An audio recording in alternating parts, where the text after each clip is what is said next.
な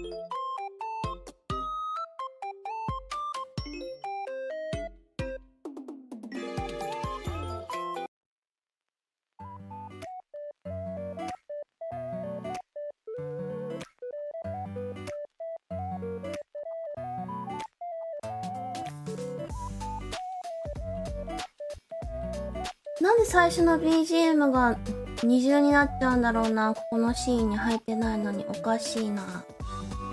気になる。なんか設定変えたんだけど、そのせいかな。こんなぴー、おはようございます。Do you believe in magic? テレメテレ学校英語教師のナピトゥルーです。Good morning everyone! Good morning! どうしても大気の音楽が他のシーンにも入ってきちゃうのがなんでだろうな。設定なんか変えたんだけど、それのせいなのかな。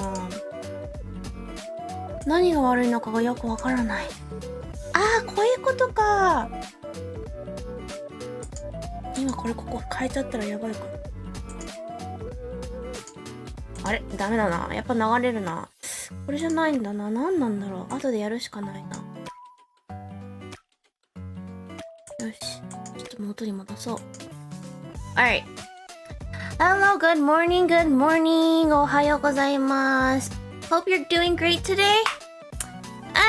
It's okay. It's like, it's okay. Kind of close to mid. Like my sleep schedule is still fucked up from yesterday. So hopefully I can go to sleep early today because of this though. I haven't taken a nap, so as long as I don't take a nap after this stream, I'd be good. A midday, yes. It's not that bad, but it's still mid. おはようございます。Good morning, everyone. 起きれて偉いですね。You've got a wild schedule again. Yeah, I guess that's just the life of being a streamer. I'm sure a lot of streamers have bad sleep schedules too. I bet it's rare for a streamer to have a good sleep schedule. 翻訳っていうか聞き取り字幕がたまに違う言葉に置き換わってる。そうなんだよ。これね、完璧じゃないからね。まあ、7割ぐらい合ってるって思ってもらえれば。で、これはね、もう日本語から英語、今設定が日本語から英語に翻訳するっていうのでしかやってないから、英語喋るとどうしてもめちゃくちゃになっちゃうんだよね。Yes. I thought you busy teaching? What? Oh, what do you mean? どういうことだ? I was speaking of the next stream schedule, but that also applies to your sleep schedule, I guess. Oh, you were talking about, yeah. I mean, I think I'll be okay. It's only been a week, and I actually see like literal changes to my body. So I'll try it for another week, and if it like screws me up next week, I'll stop it the week, like I'll stop. But if next week goes like not too bad, I'll probably keep going. おはのぴです。おはのぴー。皆さんおはようございます。今日も1週間頑張りましょう。今日は皆さんお仕事かな？学校かな？昨日じゃないや、今日ね、スケジュールアップしたのでね、ちょっと昨日のうちにアップしたかったんだけど、もうどうしても無理で、今日になっちゃいました。祝日、あ、そうだ、祝日って聞いてたわ。羨ましいな、もう。羨ましいぞ。おい、祝日何すんのみんな。予定教えなさいよ。I'll be looking forward to the streams. Hopefully it won't be tiring for you. Yeah, I think I just need to get used to it. 1 week isn't enough to make it a habit. 今日は卓球の新人戦で3連休休めなかった。うわー、いやでも卓球の新人戦、うわ、すごい大事だよね、きっとね。頑張ってください、きっとね。いい結果を出せるように頑張ってください。応援してます。祝日休みいいね。祝日出勤、うわー、社会人頑張ろう。If it makes you feel better, I have work tomorrow too. 祝日暇です。いや、いいじゃんか、暇。いや、わかんない。学生だったらね、あれかもしれないけど、社会人だったら、暇な休日とか最高じゃん。 Lucky JP Bros I know right。 一日中来勤します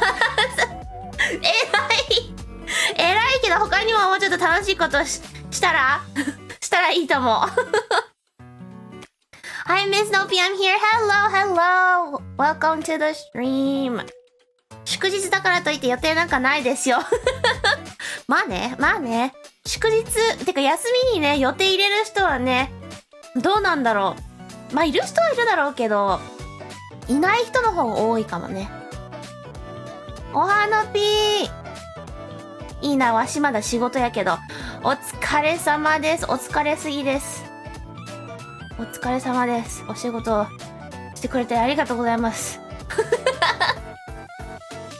みんなね仕事は何かしらお互いに貢献してるっていう風にね、こうなんだ円になってるから、こうぐるぐる回ってるから、直接繋がってなくても何かしら繋がってるから、皆さんお疲れ様です。朝5時です。ここ朝5時どこ差し支えなければどこエリアの方ですか？推し活してきます。わーいいね。幸せだね。楽しいつまりまだ寝てない。うわ今日の朝ののぴと同じ状況じゃないですか。そりゃのぴも昨日ちょっと複雑なんだよね、いろいろと理由が。とりあえず朝6時ぐらいに寝て、で10時半ぐらいに起きて、そっからずっと起きてますね。インドネシア人です。ああそうだ前回の朝活に来てくれた方だ。そうだ思い出した。Wait, so it's a 4-day holiday in Japan? No, I think it's a 3-day weekend. 3連休でしょ日本今。3連休だよね。インドネシアの方、すごい。少しずつのぴのチャンネルはグローバル化してきてるぞ。嬉しいぞ。もっとグローバル化してほしい。3連休羨ましすぎるだろう。今日なんだっけ？何の日だっけ？敬老の日みたいな感じだっけ？ Nopi World Domination Yes, that is my final goal I will dominate the world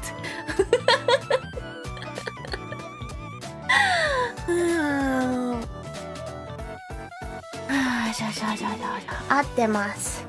3連休ね。いいな。休みはゲーム三昧。いやいいね。それもいいと思う。それもいい休日の過ごし方で、もう趣味にねどっぷり時間を使って楽しんでください。Slay! I will slay the world. I don't know. That's not. I don't know. I don't even know what I'm saying. 朝からのピ先生の声聞いたら元気になるってマジで。よかった。元気出してみんな。元気出して。なんかね、今日はなんか予定がある人は頑張って、予定をやっつけよ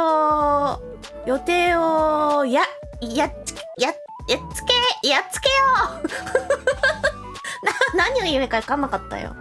英語だったらさ、なんかその予定をgo get it みたいな感じで言えるんだけど、日本語だとなんて言うのか分かんないね。Good morning! 私は仕事です。お仕事頑張ってください。今もスプラトゥーンしてる。いいね。朝活が目覚まし時計です。いや、でもいい。朝活がね、何かしら役に立ってると思うとすごくやりがいがありますよ。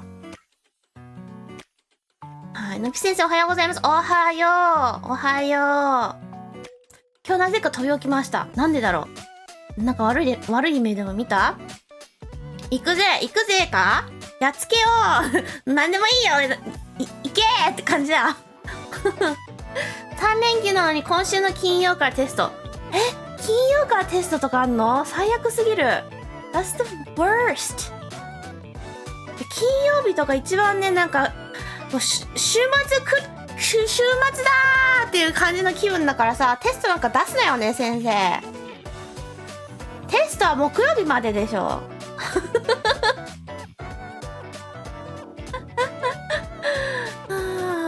今日めちゃくちゃ早く起きてしまった。羨ましい。のぴはもう自然と早く起きれるような体になりたいです。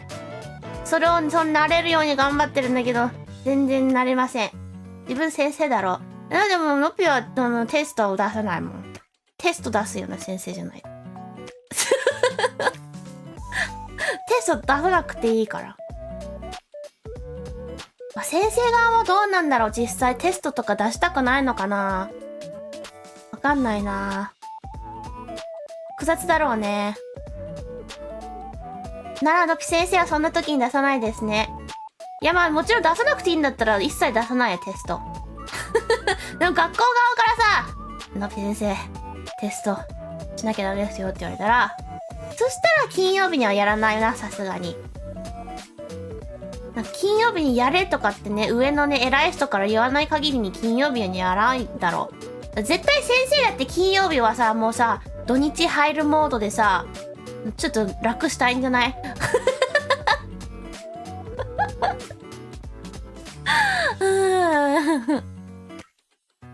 優しい先生。じゃあ great teacher のぴ thank you. I don't know. I think I'd be an okay teacher.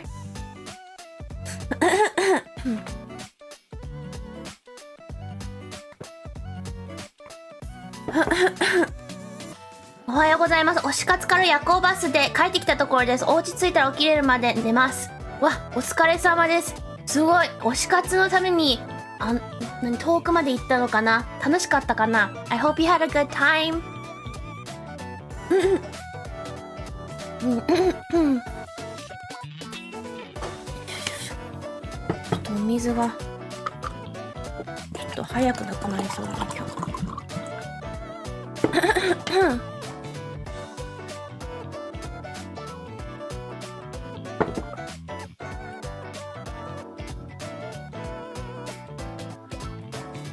ちょっと久しぶりに喉になんか引っかかってる。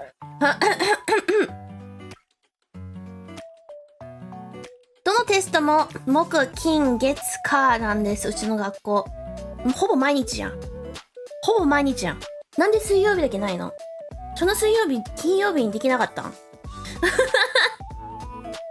大丈夫。やっぱね、なんかまあもともとねこんなね喋るようなことしてたわけじゃないからさ、喉がどうしても弱いのか追いつけないのか何なのかわかんないけど、喉の管理をどうすればいいのか教えてほしいわ、誰かに。10月好きな声優のライブ行けることになりました。わあすごいよかったね。それはなんか抽選みたいなのだったのかな。楽しみだね。大丈夫です。ご心配なく。ありがとう。2日間デレデレしてきました。めっちゃ幸せな時間じゃん。よかったね。抽選、わ、めっちゃラッキーじゃん。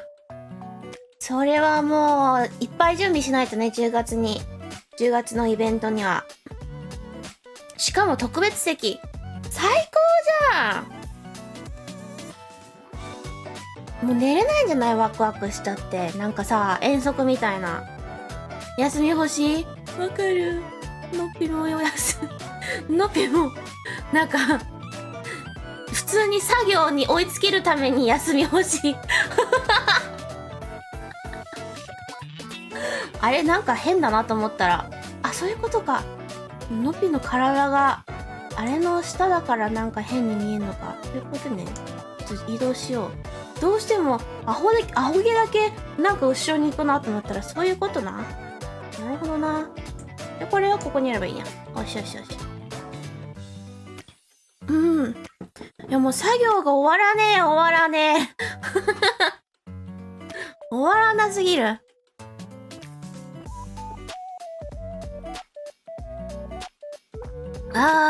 でも今週1週間。あ、そうだ、スケジュールみんな見た人は多分気がついたかもしれないけど、今週、何曜日だっけ？土曜日だっけ？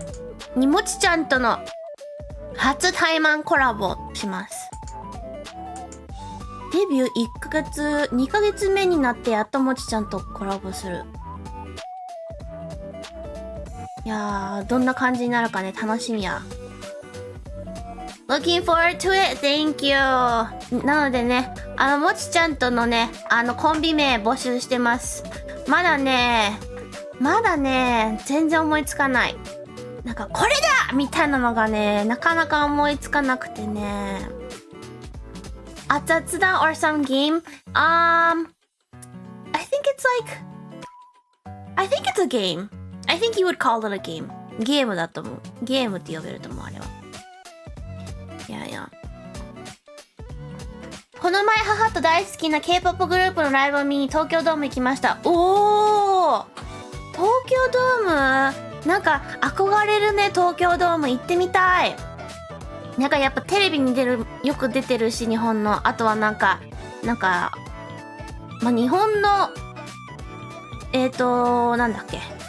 アーティストさんとかが、あなたの夢は何ですかとかつったらさ、東京ドームです東京ドームでなんかすることですみたいなことよく言うじゃん。だからなんか、東京ドーム、中には別にまあ、なんかね、コンサートとかあるんだったら行きたいかもしれないけど、とりあえず外観を見に行きたいなと思うよね。行ったことないけど全然。東京ドームがどこにあるかすらもわかんない。ちゃんと東京にある東京ドーム。もち先生とのコラボ配信です。そうです。土曜日にします。なので、何回かじれるかチャレンジしよう。かわいさすぎるでしょ。何回かじれるかチャレンジとか。配信終わる頃にはいなくなってんじゃない？まあ、もともといないか、もちちゃんは。もともといない存在。これはお化けだからね。お化けだからいない存在ってことで。夢、毎日絵描きたい。絵描きさんなんだね。いいね、そういう夢。いいね。今年は勉強でライブに行けないから辛い。うわー。いやでもね、勉強頑張ったらね、その頑張った分がね、戻ってくるから大丈夫だよ。なのでね、集中しなきゃダメな時期だけちょっと我慢して、終わった後、いっぱい自由に遊んでください。のピール餅と、テュルペッタンペッタンって言葉聞くと VTuber 業界ペッタンはちょっと違う意味があるからね。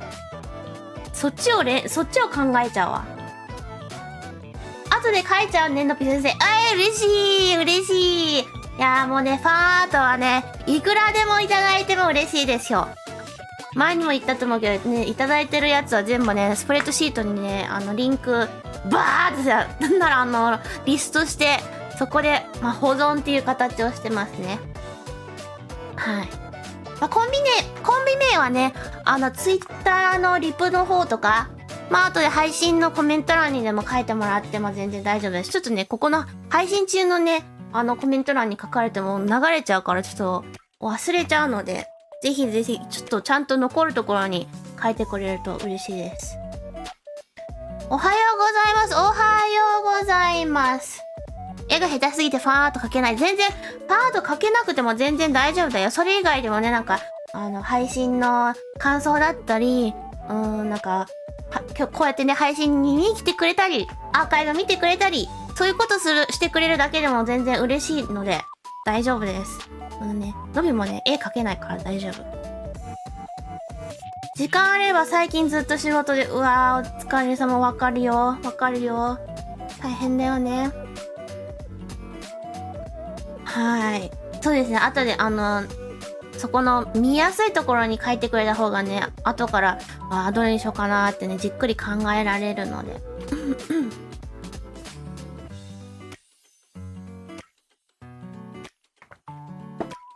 絵の技術より動画の技術を学ぶことにしました。いや、それもいいと思う。そうだね。動画編集なんてね、すごく便利なスキルだと思うしね。のびもね、動画編集、ちょっとだけやったことあるけど大変だよね、あれはね。でも楽しいよね、やるの。ただすっげー時間かかる。から、ほんと早く動画作れる人がすごいと思う。おはのぴおはよう。おはようございます。起きれて偉い。祝日なのに起きて偉い。まあ、仕事の方は偉い。それも偉い。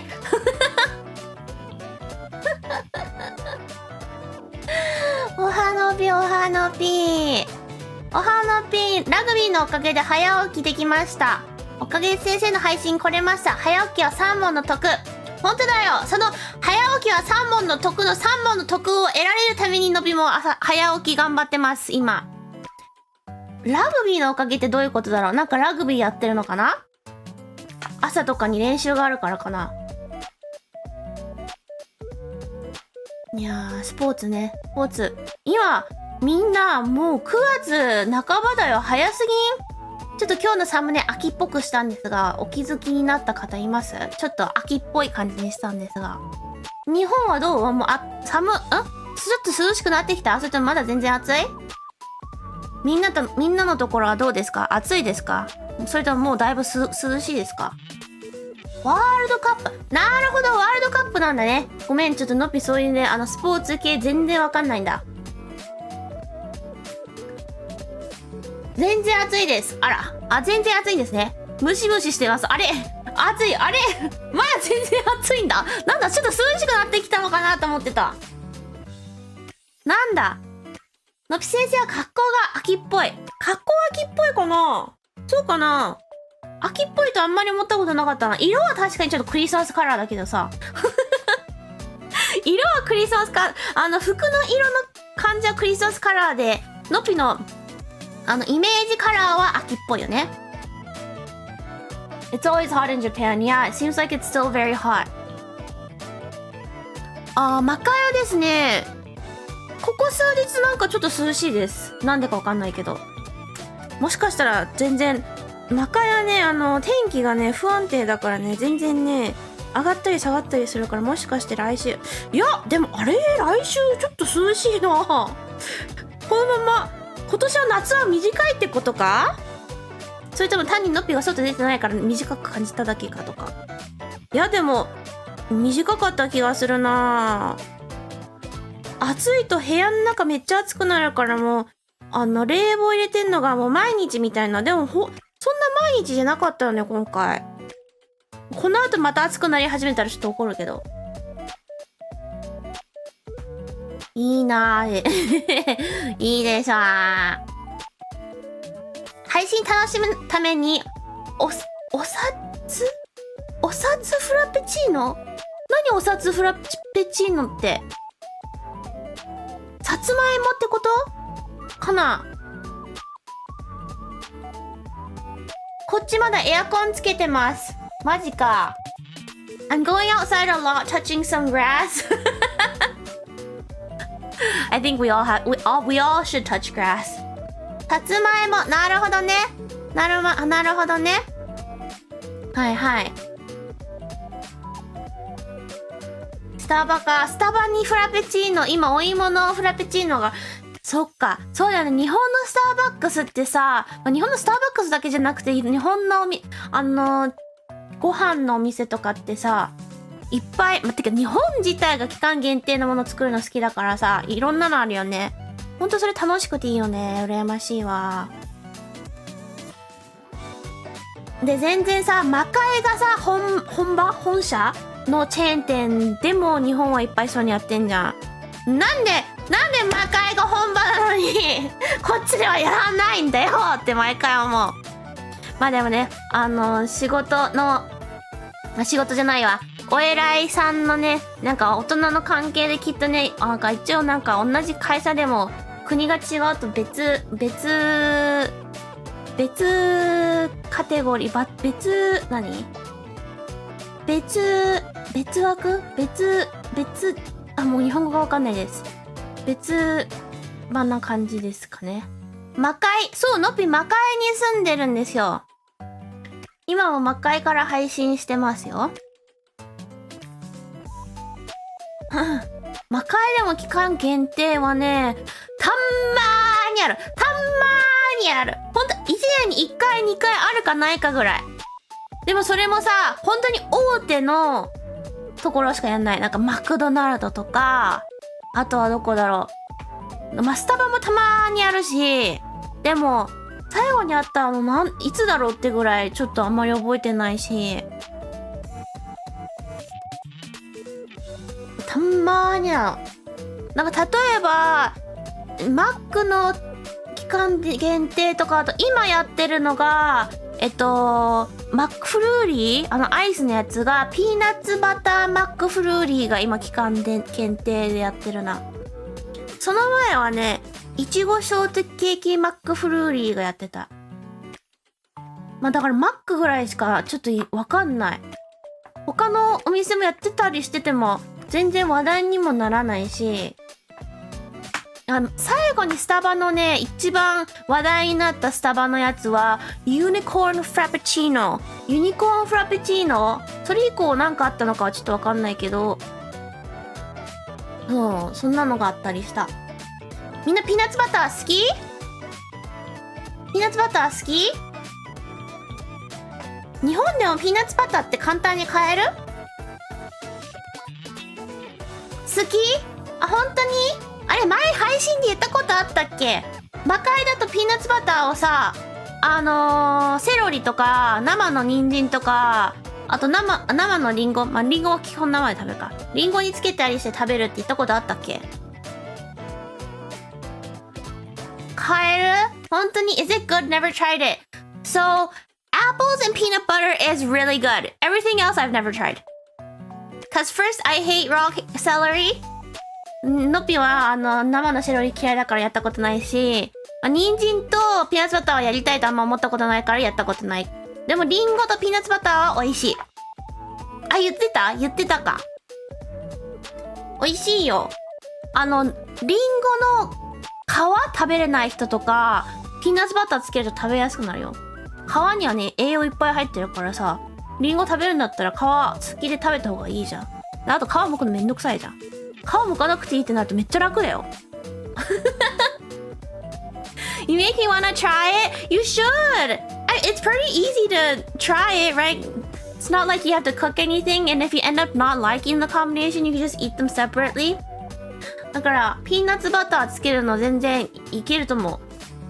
生のセロリとか生の人参好きな人はもしかしたら好きかもしれない。でも、ノッピーもね、生の人参嫌いじゃないんだけど、なんかピーナッツバターつけて食べたいなとは思ったことないんだよな。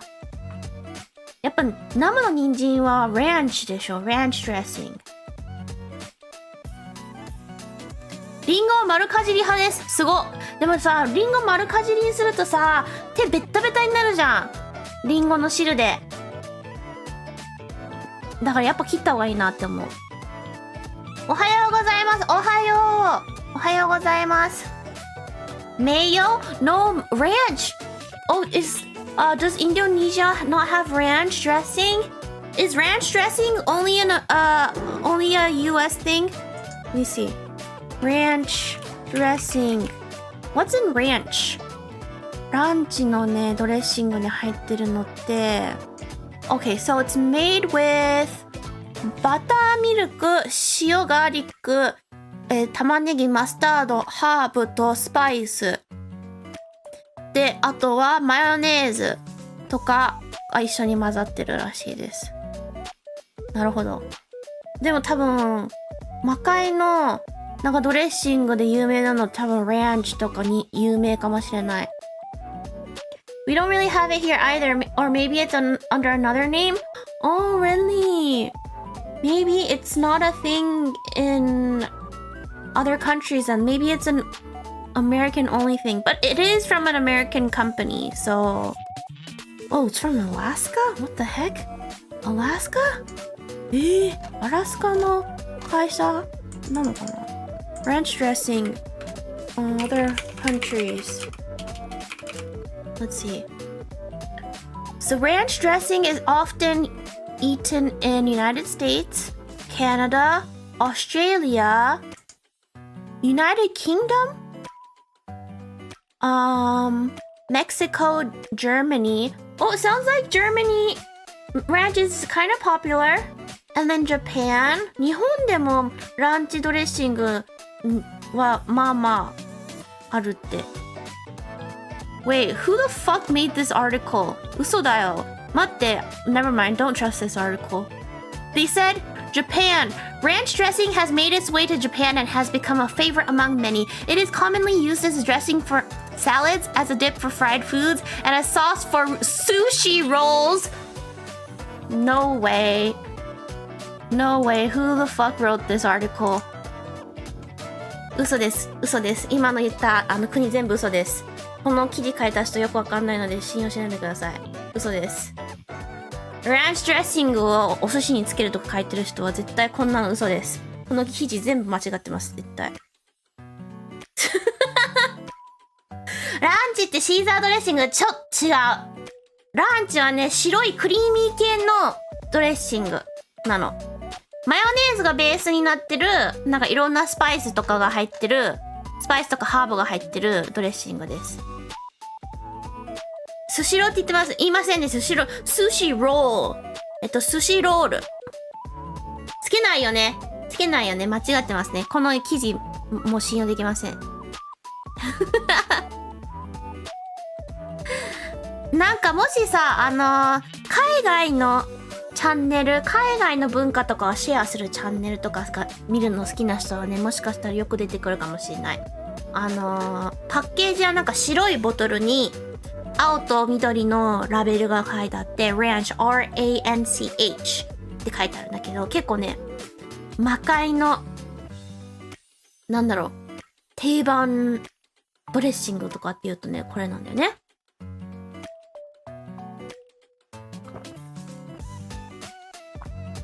信用する以前に、解読不可。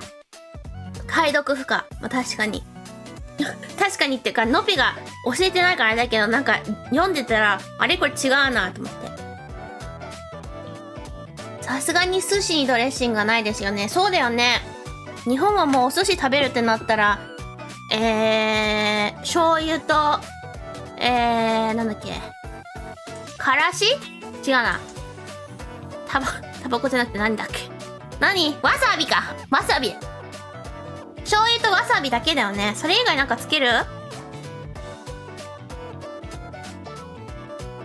カリフォルニアロールかな。日本とは全然違うんだよね。そうだけどでも、魔界でもカリフォルニアロールにドレッシングつけないって。まあ、つける人いるかもしれないけど、一般的では絶対ない。寿司にはポン酢？塩？そんな食べ方もあんの？初めて知った。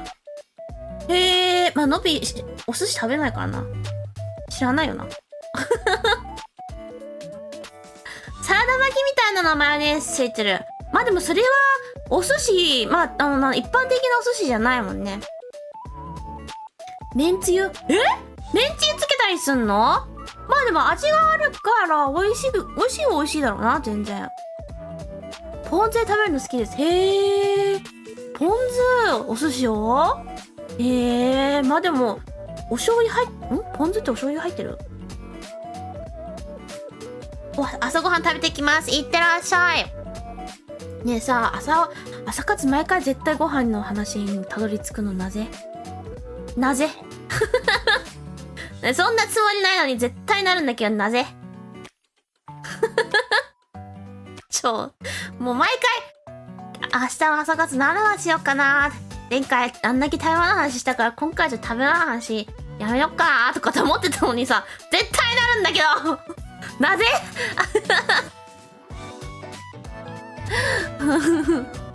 まあね、みんなね、食べ物はね、食べ物の話するの好きじゃないって人はね、なかなかいないよな。Morning is food time. True. I mean, technically for me it's not morning. So, unless it's you guys that always start it, maybe. 食べ物の話は盛り上がるよね。特にさ、なんか、日本だとどうだろう。こういう話したりするのかな。なんか、魔界とかだとさ、まあ、日本もいっぱいあるけど、ファーストフードのさ、チェーン店いっぱいあるじゃん。で、そこの、例えばなんかバーガー系だとさ、絶対ポテトとかあるじゃん。で、どこの、チェーン店のポテトが一番うまいかみたいな話の言い合いとかめっちゃなったりする。でさ、誰かが、なんか、their fries are crap とかね、めっちゃ言ったりすると、What the fuck did you just say? とかつってめっちゃみんな言い合いしたりするのめっちゃ楽しい。あるある。日本もする？楽しいよね、そういうの。めっちゃする。日本だったら、どことどこと、どういう系の話で一番盛り上がるの？多分ね、魔界はね、ポテトとかが、一番話しやすいかも。いろいろ種類があるから。日本もポテトとかやっぱり多いからとかかな。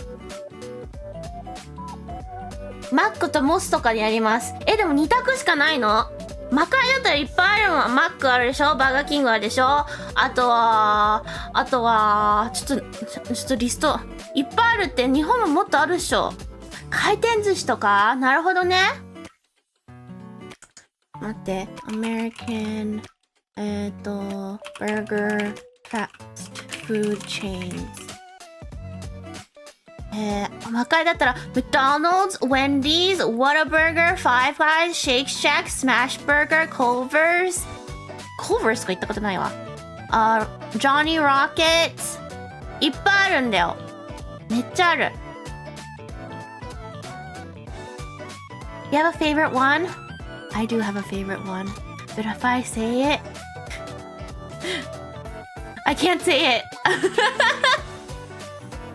I can't say it for several reasons. Maybe in the future I'll say it. Because it's very specific. It's a region-based place, so.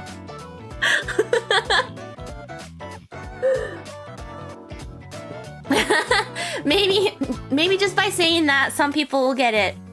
But maybe in the future. 魔界種類多いよね、やっぱね。モスのオニオンポテトが入ったやつ好き。オニオンポテト？でもオニオンリング好き。のぴも。オニオンリング好き。オニオンリングがあるところとか、試しちゃう。でも、オニオンリング、前にさ、のぴ玉ねぎ嫌いって言ったじゃん。生の玉ねぎ。オニオンリングをさ、あんまり、おはようございます。初見です。初見さんおはようございます。今、超ご飯の話してます。今、オニオンリングの話しようとして、オニオンリング好きなんですけど、生の玉ねぎが大嫌いで、オニオンリングが、ちゃんと揚げが足りなくて、少しでもシャキっていう食感が残ってるとマジで萎える。あれ、この話したことあるかな？マジで萎える。本当にちょっと切れちゃいそうなぐらい萎える。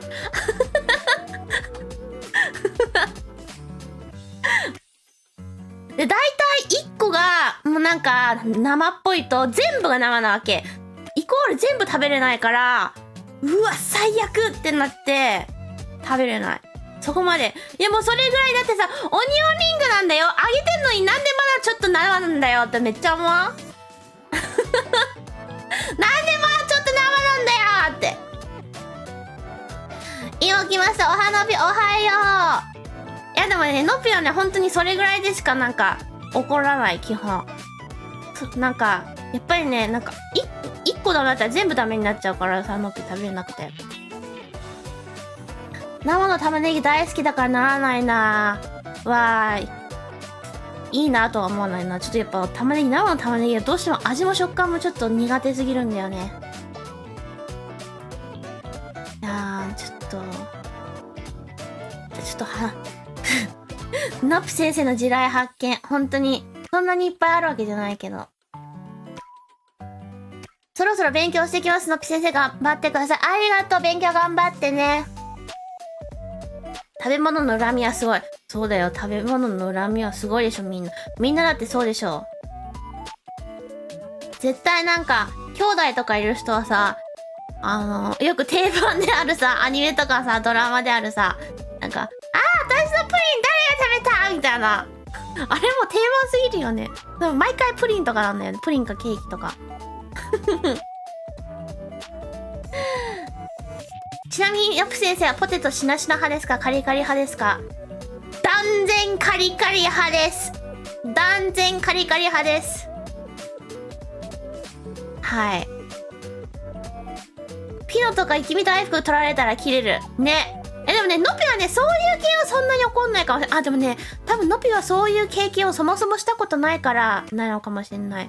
そういう経験実際に経験したら怒んのかな？どうなんだろう。なんか経験したことないから、なんかそういうの見たりすると、別にまた買いに行けばいいじゃんとかって思っちゃうんだけど、でも自分はそういう経験したことないからそう思っちゃうだけであって、実際に経験したらめっちゃ怒るかもしれん。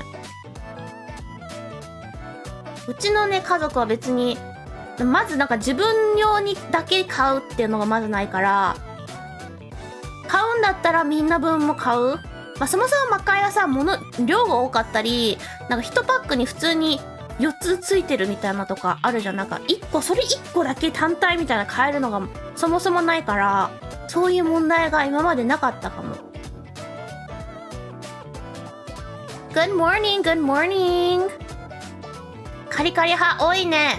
しなしな派が、しなしな派が。こんなぴこんなぴ。兄弟で取り合いはあるあるだな。あるあるなんだろうね。のびは弟いるけど取り合いはなったことないな。やっぱ魔界は量が多かったり、数個ついてるのが当たり前だから。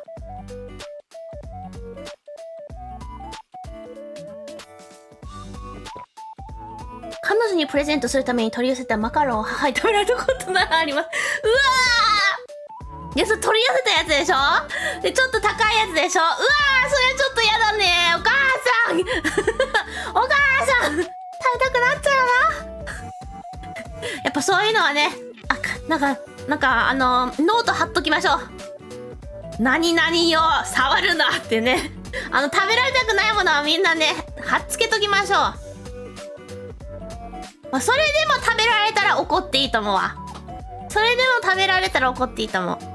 それがなしで食べられちゃったんなら、まあ、確かにね、勝手に食べるのは、だけど、でも、何も書いてなかったら食べちゃうよな。自分家にあったら。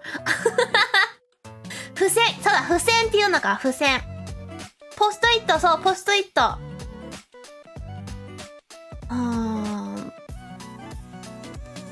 まあでも、あるあるだろうな。なんか、やっちゃったみたいな、ありそう。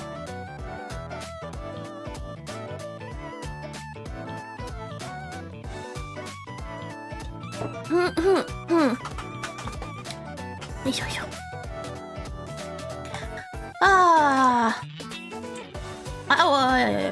ちょっと待って。のび先生、もしよければ私の朝ごはん決めてくれませんか？大丈夫それ？前回と同じこと言うかもしんないけど大丈夫それ？毎週月曜日同じものになるよ。のびが日本に行ったら食べたい朝ごはん、毎回言うよ。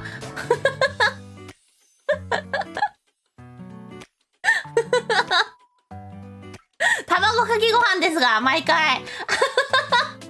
卵かけご飯ですけど。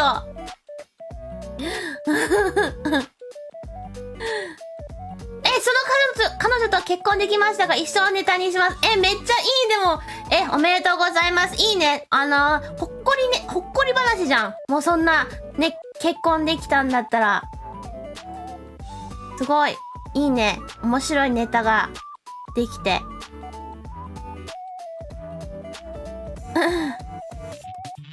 兄弟いる人は兄弟はいてよかったと思う人と、憎いやつだと思う人のどっちの方が多いんですかね。いや、いてよかったの方が多いんじゃない？そりゃあね、なんか喧嘩してとか言い合いとかしたりしても、結局はやっぱりね、血を分けた兄弟じゃん。のぴは、いてよかったよ。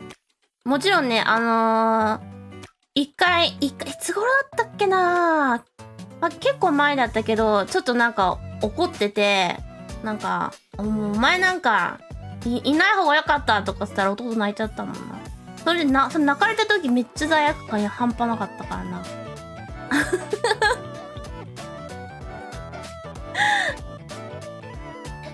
いや、でもそれはやっぱりね、兄弟がいた方がね、賑やかだしね。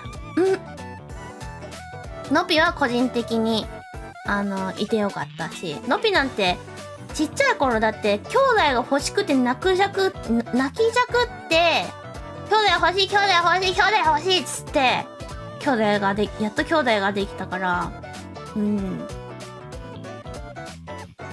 TKG もこだわり結構ある。あ、そうなの？どんなこだわりがあんのみんな。もうのぴは単に、なんか作り方のこだわりみたいな。ご飯に直卵かけるか、卵は醤油もう別の入れ物に入れて混ぜて上にかけるかみたいな、そういうこだわり。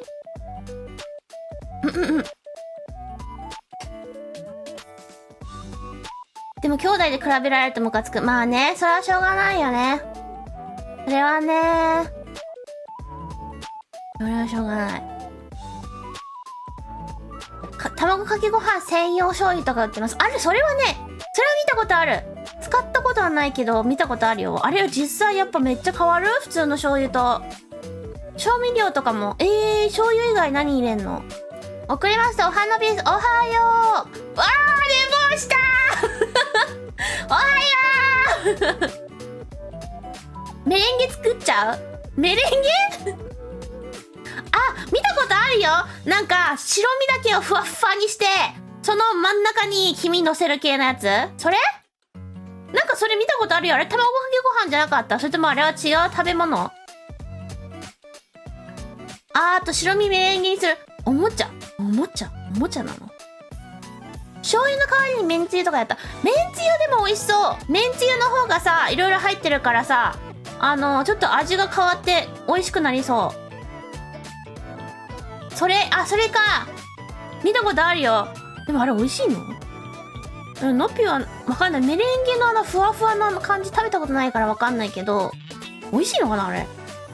とかさ、のっぴよくさ、なんだ、プライベートの、インスタとか TikTok で、日本のグルメ系のアカウントいっぱいフォローしてんだよ。日本行った時用に、行きたいところをいっぱい、なんだ、保存できるようにフォローしてんだけどさ、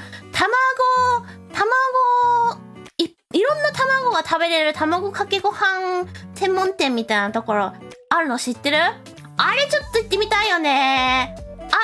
卵のいろんな色の卵とか、いろんな地域、いろんな種類の鶏の卵の、食べ比べしてみたいよね。本当に味が違うのか。あれすごいよね。めっちゃ贅沢。何それ行きたい。そう、あるよ。どこの県かはちょっとわかんないけど、多分調べたらすぐ出てくるんじゃない？めっちゃすごかったよ。なんか、すごいオレンジ色の黄身はもう結構日本だと定番なのかもしれないけど、なんか薄い黄色の卵の黄身だったりとか、なんかもうね、こんなにいろんな種類の黄身、こんなにいろんな色の黄身があるんだってぐらいのカラフルな卵いっぱいあって美味しそうだったよ。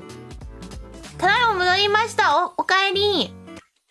のぷちゃんの方が日本のグルメに詳しそう。いや、そんなことないよ。そういうアカウントフォローしてて、流れてきたら、お、なんだこれみたいな感じで保存して忘れちゃうから、多分ね、行くってなったら、もう一回ちょっと見直して、行けそうなところは、こう計画に立てて行けるようにしないとあれだけど、ねえ、すごかったよ。ちょっと調べてみてみんな。結構今専門店多いよね。そう、専門店多いよね、日本はね。だって日本はさ、親子丼専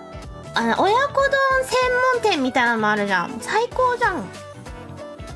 お花火おはよう。おはようございます。日本来たらグルメ巡り配信します？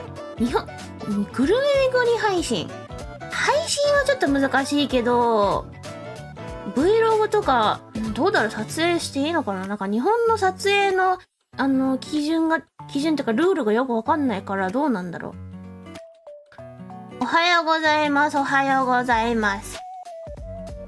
も好き。だから日本行ったら、吉野家、松屋、なんだっけ、どこだっけ、もう一個あるっしょ。なんだっけ、吉野家、松屋、もう一個あるじゃん。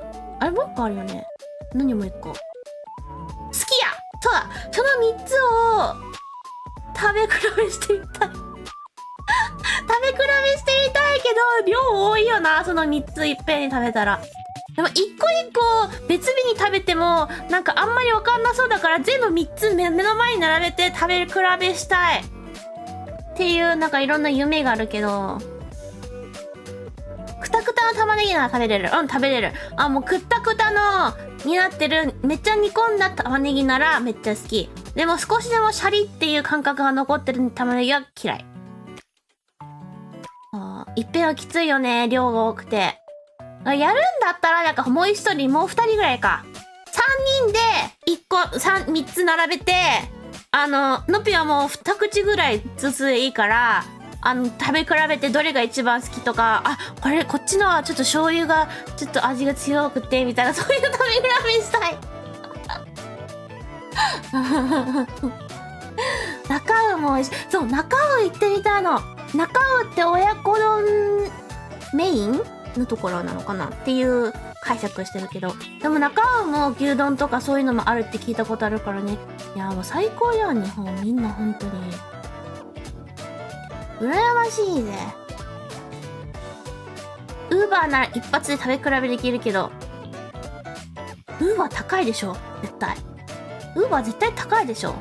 あ、小盛り小盛りにするとかできるの？そんなのできるの？それいいかもしんないね。ちっちゃいやつ。ちっちゃいサイズを3つにして、まあ、食べれなかったらちょっとなんか次の日にね、冷蔵庫に入れといても全然いいかもしんないけど。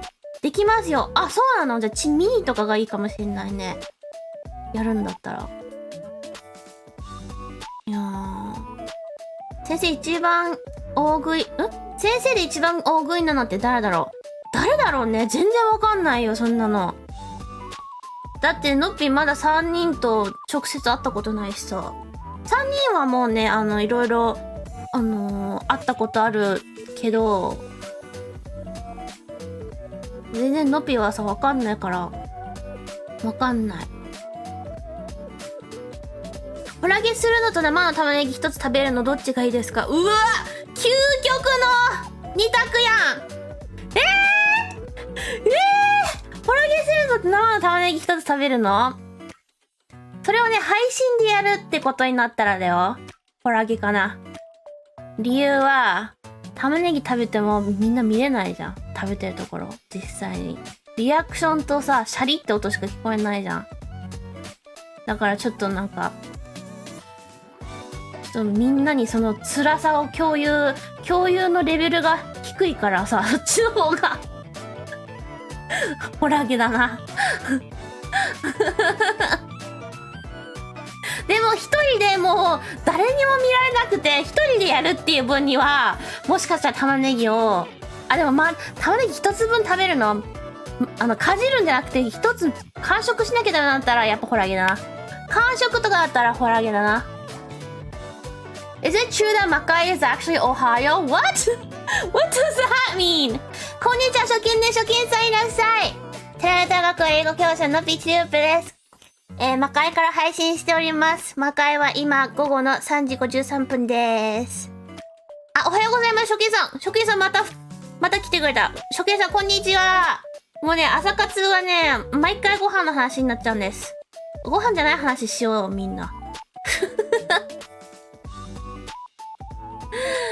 いやー、玉ねぎ丸々1個は無理だわ。かじるぐらいならいいよ、一口。1個食べるとかも死ぬわ。玉ねぎかじって苦しんでのぴ先生なんて見たくないな。なんていい子。いい子や。いい子や。ご飯じゃない話。めっちゃ考える今思ったけど字幕みたいなのがあるんだ。そうね、ツイッチの配信の時はね、英語で話してるから、映画の時は英語から日本語にしてんだけど、まあ、だからね、今、日本語メインだから日本語から英語にしてる。でも多分ね、どっちもめちゃくちゃだよね。いつかのっぴりやから玉ねぎ送れるかも。それはありません。なぜなら、寺田学園のファンメール的なルールは多分食べ物ダメだからです。なので、食べ物届いても運営さんが処理してしまいます。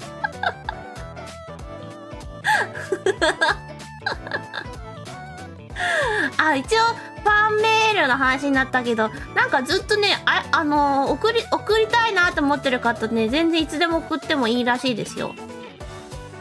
一応概要欄に貼ってあります、詳細。あとは、タラメタル公式の YouTube チャンネルの、概要欄っていうか、プロフィールみたいなとこ行くとあるよ、そこにも。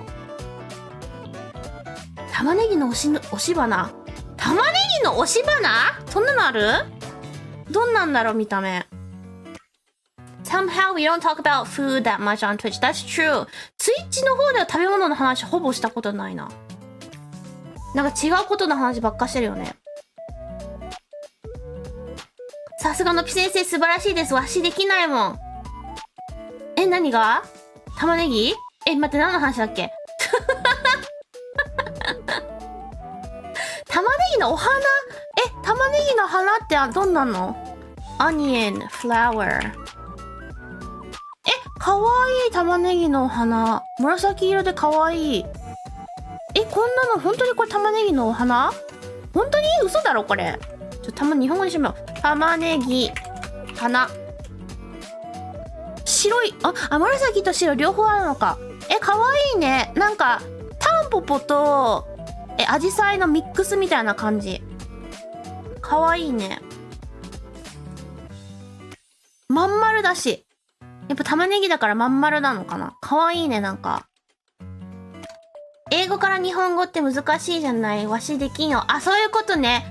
いやどっちの方が楽だろう。なんかね、最近、どっちだろうな。多分、そうだね。英語から日本語の方がちょっと難しい。日本語から英語は楽。でもアンダーテールでやってるじゃん、のっぴ。のっぴ英語でさ、アンダーテールやってて、英語の部分日本語にしてんだけど、なんか 100% じゃなくても、意味は大体伝わるようにぐらいの程度でいいんだったらできるな。なんかできてるなって思う。最初どうなるんだろうと思ったんだよ。なんか実際やっぱり翻訳するときって、英語から日本語の方が大変なんだよね。でも、アンダーテールやってて、あれそんなに思ってたほど大変じゃないな、みたいな。労力的には大変だけど、なんか、やる分にはできてるみたいな。で、逆に最近は日本語喋りすぎて、まず英語を喋ることがちょっと、なんか、スムーズ、なんか、100% の時と比べると、なんか 80% くらいに下がっちゃってて、だから日本語を英語にするってなると余計なんかたどたどしくなってきちゃってる最近。ちょっとね、バランスがね、ちょっと本当に偏りすぎちゃってるから、だからなおさらツイッチはね、英語メインの配信でやろうって思って、やろうとしてるんだけど。オノマトペの表現難しくないですか？英語はね、オノマトペ少ないよね。日本語多いけど、英語少ないよね。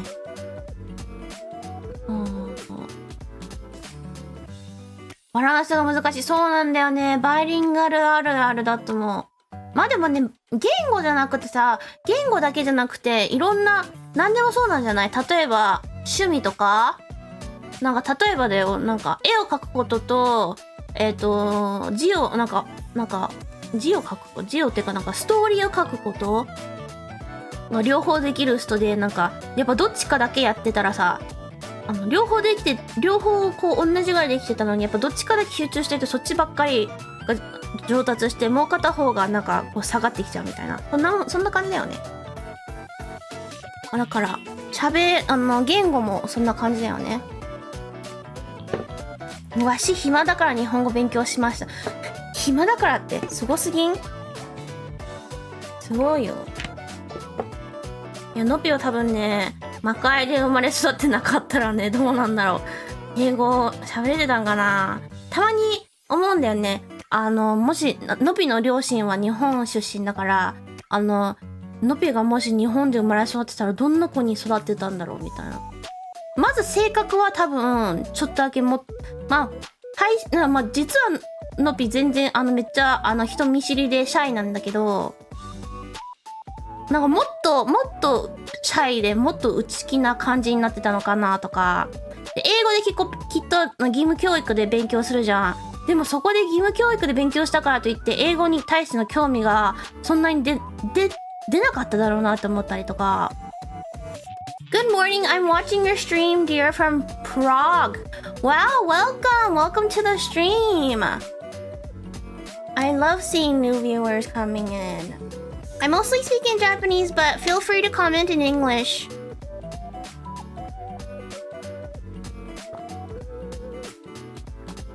そう考えると漫画家ってすごいですよね。そうだよね。すごいよね。文化ってありますよね。文化ってあると思う。高校から暇人い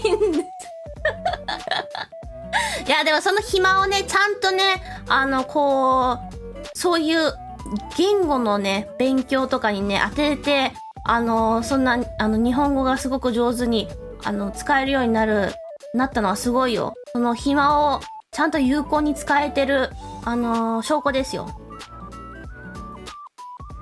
At the side note, I can understand your Japanese. Okay, good. That's good to know. I mostly speak in Japanese on YouTube, but I do speak more in English on Twitch. So, yeah. 人見知りが初めましてのレイド連れ回してたの。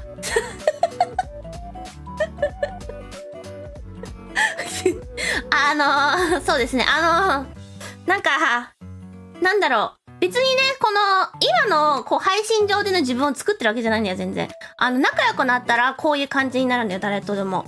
でも、仲良くなる前までは、めちゃくちゃシャイで、めちゃくちゃ人見知りなんだよね。で、なんか、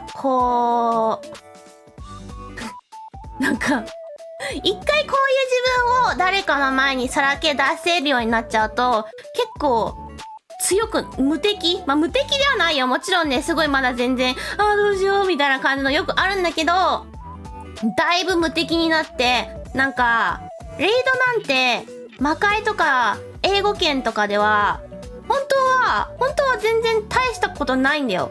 むしろすごくお友達を作ったりとか、コネクションを作るためのいいツールとして、あるものだし使われてるはずのものだから、ただ最近はなんか使われにくくなり始めてるらしいんだけど、使いにくくなってるか使う人が減ってるのかよくわかんないけど、だからなんかそういう文化があるから、なんか別にやったってええやんみたいなとか、それやってネガティブなこと別に何にもなんないし、ネガティブなことは唯一そのレイドした相手の人が変に思われたりとか、一方的にノピーが好意を寄せてるのにそれが何も実らないぐらいにしかならないから、なんか、fuck it みたいな感じだよね。I don't give a fuck.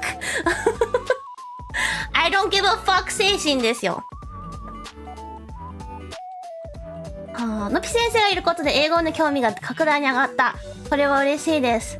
いや、わかるからね。ノピもねさ、学生の頃、他の言語勉強しなきゃダメで、スペイン語を習って、全然まず興味さえしなくて、興味ないから余計に成績も悪くて、だからやっぱ興味持つっていうの本当に大事だよね。あの頃になんかスペイン語をより興味を持てる理由が欲しかったわ。なので嬉しいです。ありがとうございます。そう言ってくれて。人見知りだけど内気ではないってことですかね。いや、内気ではあると思う。待って、内気ってどういう意味？実際。内気のその定義が、細かい定義がわかんないんだけど。内気。のぴ先生用事があるので抜きます。配信楽しかったです。また来ます。ありがとう、来てくれて。Thank you. Timid, shy. でも shy、人見知りはちょっと違うのか。でも人見知りもシャイに入るんじゃないの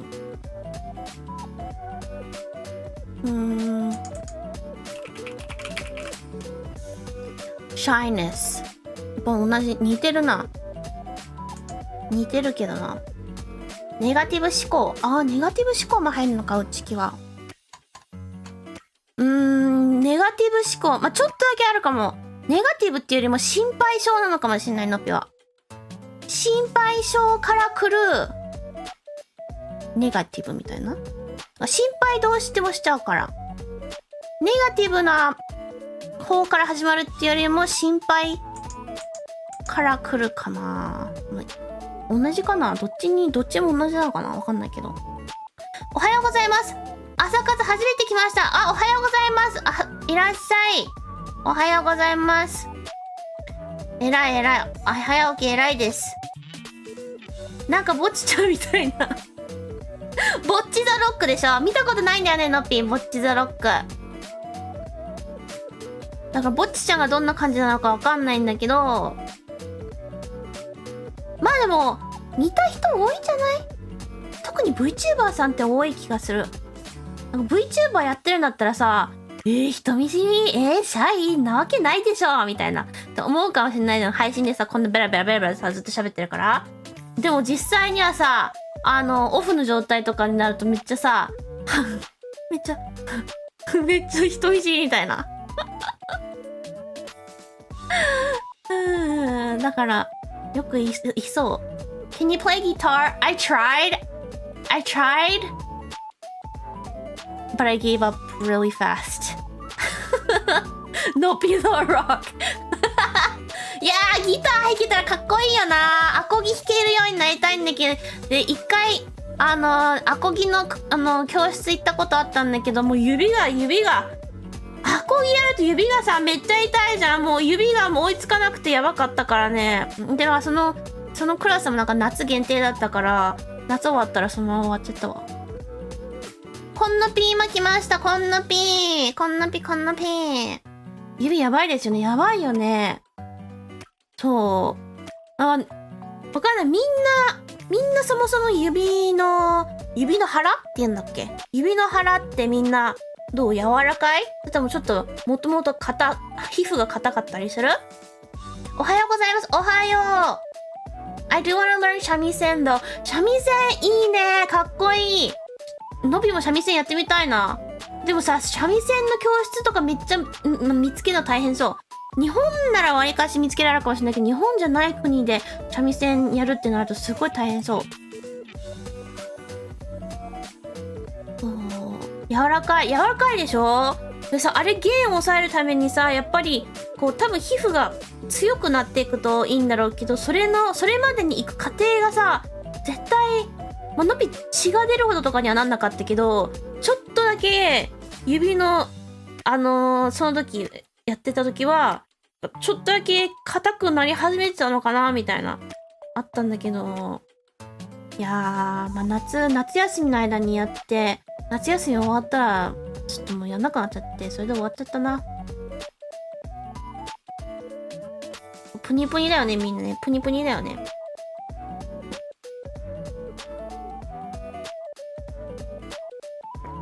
高いっすよ、三味線。金なし。確かに。そういう、なんだろう。和楽器とか、こう、なんだ。一般的によく弾かれる楽器じゃない、そういう和楽器だったりとか、民族系の楽器とか、まず高いだろうね。まず高いよね。おはようございます。初見です。初見さんおはようございます。テラメタル学園英語教師ののぴちるーぺと申します。魔界から配信しております。魔界は今、午後4時8分です。のぴ先生の弾き語り配信。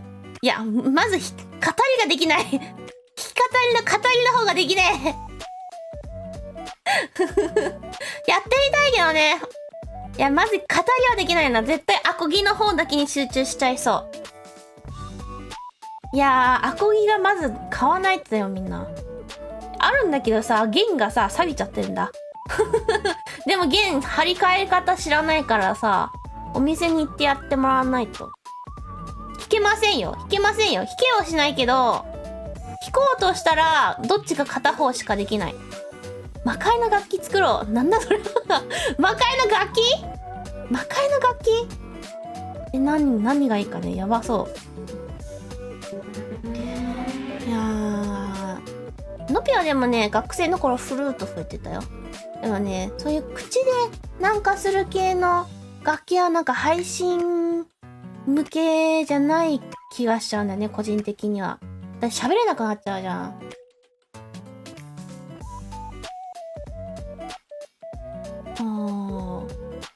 あるの。アコギはね、その学生の頃に一夏だけやった時のがあるんだけど、もうその時から触ってないから弦がめちゃめちゃサビサビ。サビサビです。息切れしちゃいそう。息切れは楽器によるかもしんないね。フルートはそんなに息切れしなかった。息切れってよりもさ、なんか吹いてると喋れないじゃん、その間ずっと。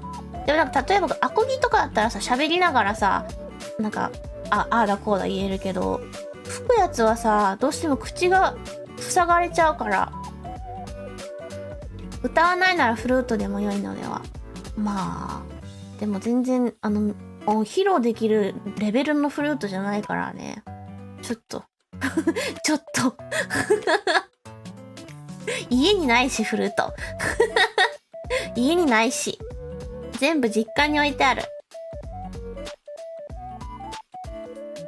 フルート体験配信。ね、みんなのぴのこといじめたいの？のぴのこといじめたいのかアニメ見てフルートに憧れた時ありましたね。あるよね。そういうね、アニメとか、漫画とかね、のぴはね、テニスの王子様に影響されて、それに影響されたっていうか、テニスの王子様がすごい好きな時期があって、で、その数年後とかに、テニスを、やって、楽しかったの覚えてる。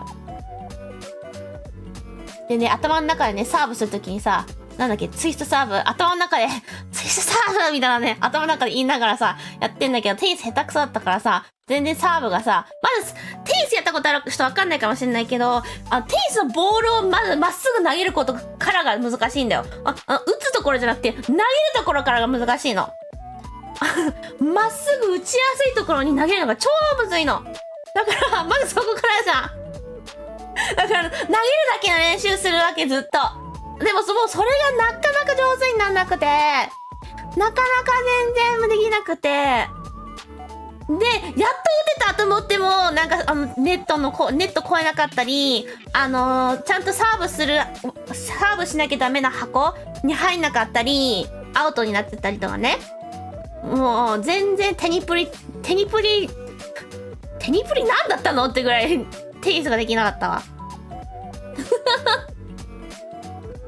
でも楽しかった思い出は全然ある。下手くそだったけど。みんな、部活みたいな感じだったから、部活のみんなすごいいい人ばっかりだったから楽しかったけど。Tennis is hard, yeah! でもね、のび左利きじゃん。左利きがちょっとね、有利になってはいた。なんか左利きだと、右利きの人にとってはなんか、ボールにすごいスピンがかかるらしくて、ちょっと打ちにくくなるってなんか言われたから、そこだけちょっと有利で、でもそれ以外は別に何も、いいところはなかったけど、何も秀でてるものは何もなかった。左利き仲間、左利き仲間いる。のぴ左利き。そう、のぴのバックハンドめっちゃ強かったよ。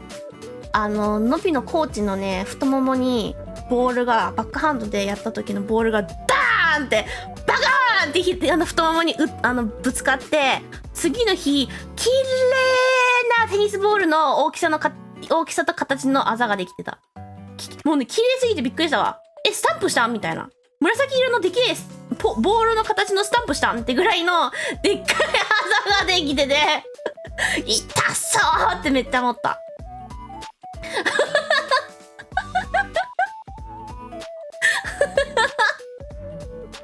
いやー、申し訳ねえと思っちゃったよな。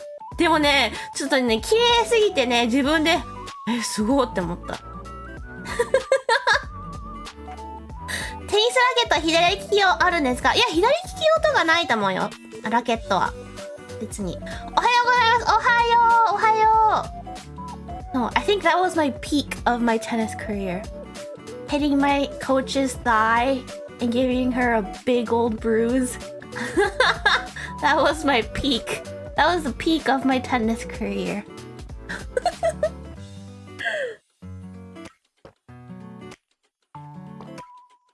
グリップの巻き方が逆になるくらい。そうだね。多分そうだと思う。そうだね。あれはテニスじゃなくてテニヌだよ。何テニヌって。なんか聞いたことあるな。なんか本物のテニスともう次元が違うからみたいな感じかな。遅刻しました。全然大丈夫だ。おはよう。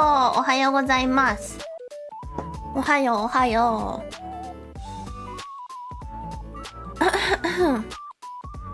そうだな、テニス。懐かしいな。楽しかったな、テニス。まあ、一番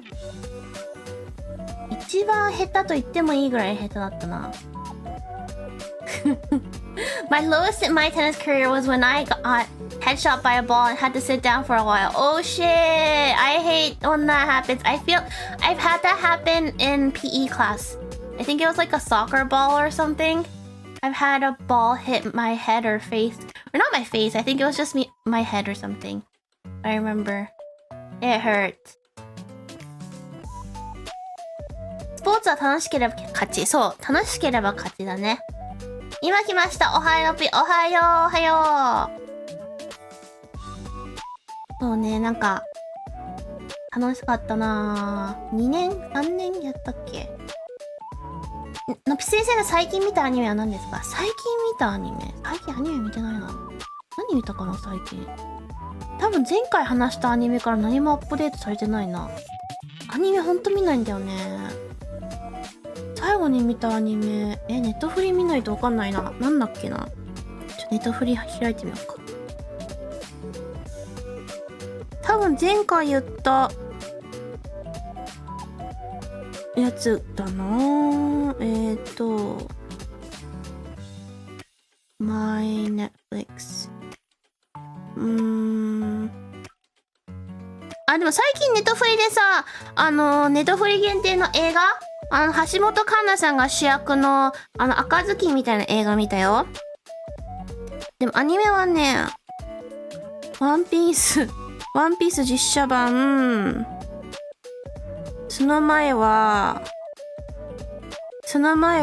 愛の里だっけ？愛の里、出てこないな、アニメ。アニメ見てませんね。多分ここ半年ぐらいアニメ見てません。半年以上見てませんな、アニメ。You guys have fancy PE classes. The most we got was volleyball or tennis, table tennis. No, we didn't have fancy PE classes. The tennis that I was doing, that was like a tennis after school club kind of thing. For PE, we would have lame stuff like making us run a mile, or like sometimes soccer, or we had line dancing. That was kind of fun, but that was all I remember. Oh, we also had volleyball. I think we also had basketball. We never had table tennis though. のぴ先生の声聞いてるとき心が落ち着く。本当に嬉しい。ありがとう。YouTube にもアニメありますよ。YouTube ではアニメ見ないな。YouTube では普通に YouTuber さんの動画か。そうね、VTuber さんの動画しか見ないな。あれめっちゃ面白そうだから見たい。面白かったよ。名前なんだっけな。結構前のドラマの、俳優さんの名前がわかんない。なんかいつもギャグ系のドラマとか映画とかに出る方がいて、あの人が出てると毎回いい味出るんだよね。ちょっとね、ギャグっぽい、コメディ要素が多くて面白かったよ。I wonder if Nopi is a good dancer? No. No. 佐藤二郎さん。あ、そうだ、その名前そうだ。大好きな俳優さん、そう。あの人がね。なんかね、その人が出てること知らなかったんだけど、その人の、なんか、その人が出てくるまで、声が聞こえて、あれ？で、なんか演出も、なんか、これから面白い人出てきますよ的な演出で、あの人かなと思ったらあの人で笑ったよね。やっぱりってなってめっちゃ笑ったわ、その時。いるだけで面白い俳優さん。そうそうそう。いますよね。います。もう一人いたよ。なんかそういう、よく面白い、役をする系の方。だから、そういう系の映画とかドラマ好きな方は、面白いと思う。あとはなんだろうな、ネタフリで見たのが、ワンピースでしょ、愛の里でしょ、で、ブリジャーテンを全部一気に見たでしょ、その前は。その次の前は、なんか韓国のバラエティ番組とかでよく有名な MC の方が、2人が日本に行って、日本の風俗業界とかをインタビューするドキュメンタリー面白かったよ。見たりあとは The School for Good and Evil, that was okay. あとは Beef, I watched Beef. Beef も面白かったけど、ちょっとなんか最後の方グロかったなって感じだな。だから全部実写系しか見てない最近。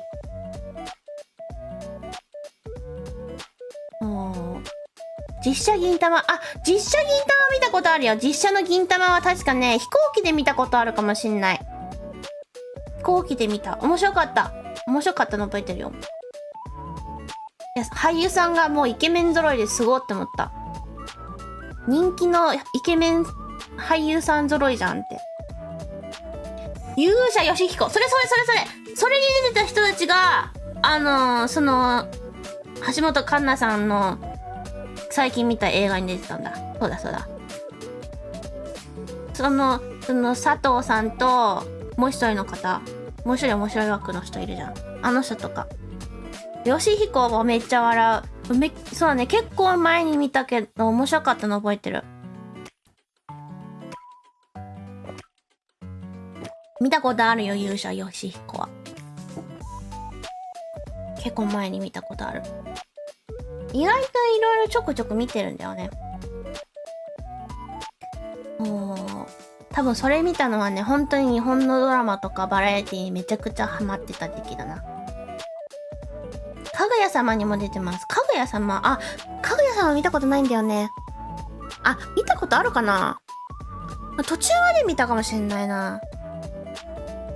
途中まで見たけど、かぐや様に出てんの見てないから、途中で止めちゃったんだろうな。あんなに低コストハイクオリティは見たことない。低コストだけどハイクオリティ。ボーボボを見るべきで世界変わります。ボーボボの実写版？アニメ？漫画？いや、ボーボボはね、有名だから知っているけどね、漫画とかはね、読んだことないね。なんかどうしても、読もうってなる、リストにも入ってないな。なんか、違う漫画どうしても優先しちゃうな。今とか、昨日とかはね、ジャンプラにある赤猫亭だっけ？赤猫ラーメンだっけ？赤猫なんかっていう漫画を、続き読んでた。で、それで寝落ちした。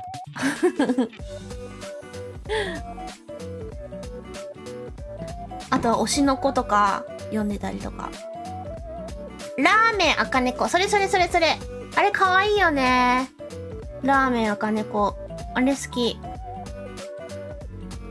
アニメと漫画、土地狂ってるから見てください。なるほどね。両方いいね。ラーメン赤猫読んでるよ。ジャンプラ結構読んでるよ。ただね、のびは本当にね、一気に読みたい派だから、結構間を空けたりしてる。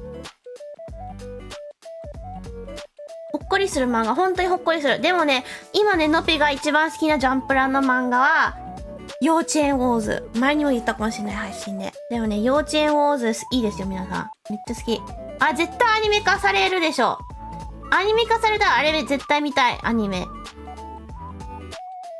わかります。一気見しちゃいますよね。そう、一気見しちゃいたいから、待つんだよ。数ヶ月ぐらい。更新たくさんされるまで。そう。あれしそうですよね。しそうだよね。絶対するよ。絶対してほしい。幼稚園ウォーズめっちゃコンセプト好き。あれはね、次のジャンプラヒット来ると思うな。あと怪獣8号とかもね、アニメ化されるから、あれとかも絶対ね、少年漫画系だから絶対流行ると思うし。坂本デイズ読んでなかったら読んでほしい。坂本デイズはね、ちょっとだけ読んだことあるんだ。でもなんか、最初の方ちょっとだけ展開遅いじゃん。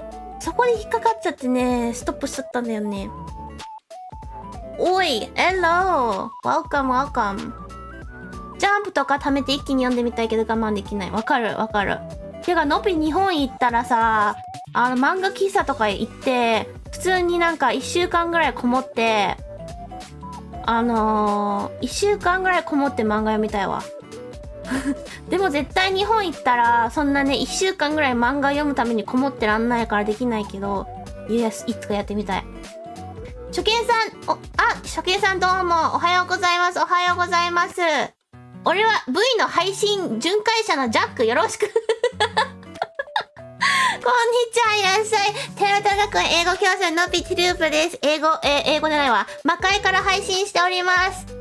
魔界は、今4時25分です。夕方の。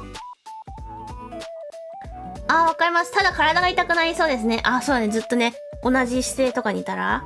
でもね、日本に行って、漫画喫茶とか、ネットカフェとか行ったことないんだよ。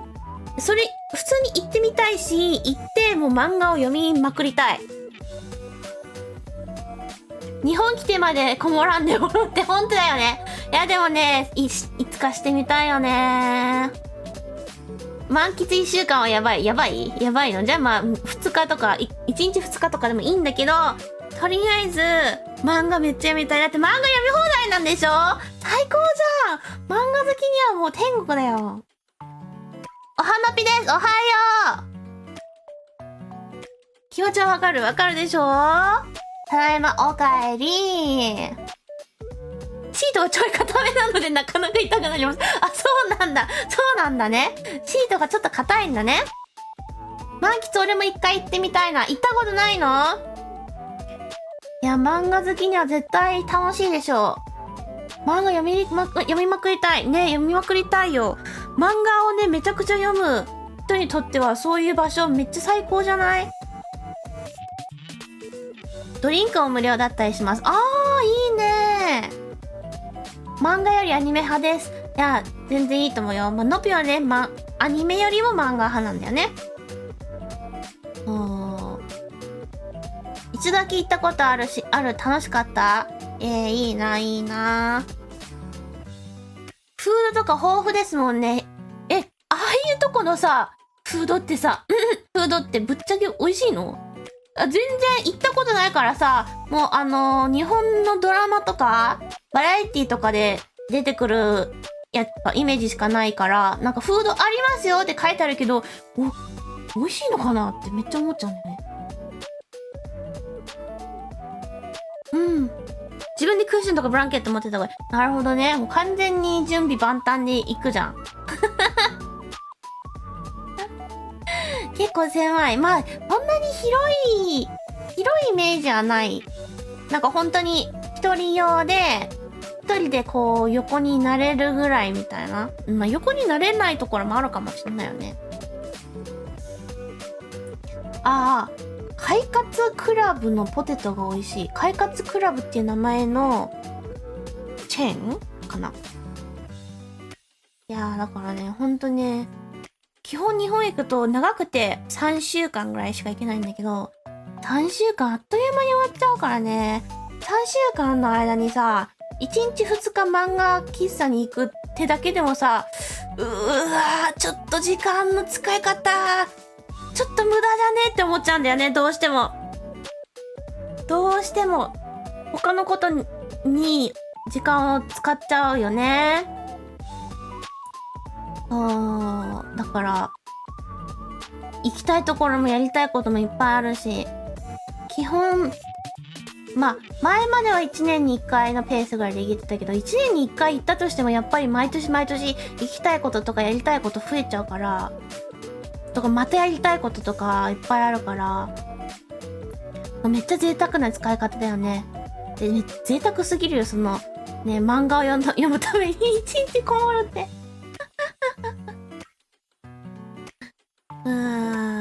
結局また食べ物の話に戻ってるな。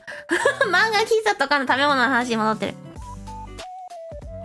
なんか具材が溶けてるのが入ってないカレーがあったりとか、朝食パンとかあります。なるほどね。なるほどね。カレー好きとかには嬉しいのかな？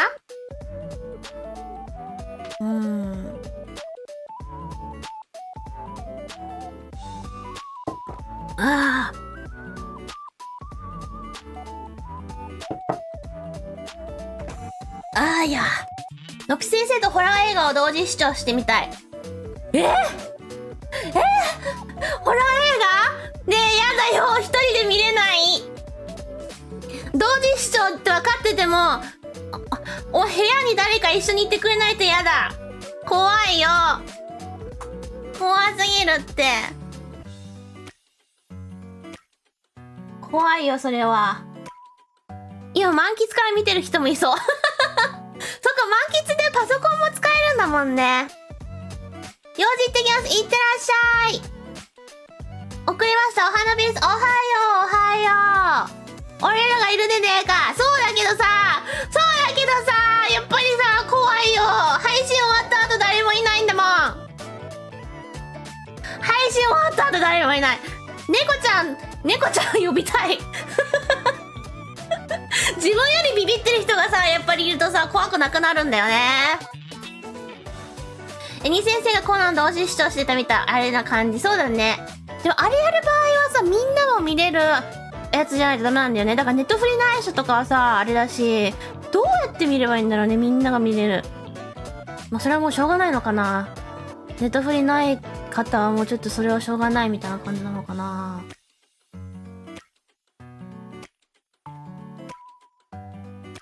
部屋にいないはずの誰かが一緒にやめて怖いでしょうがやめなさいよ。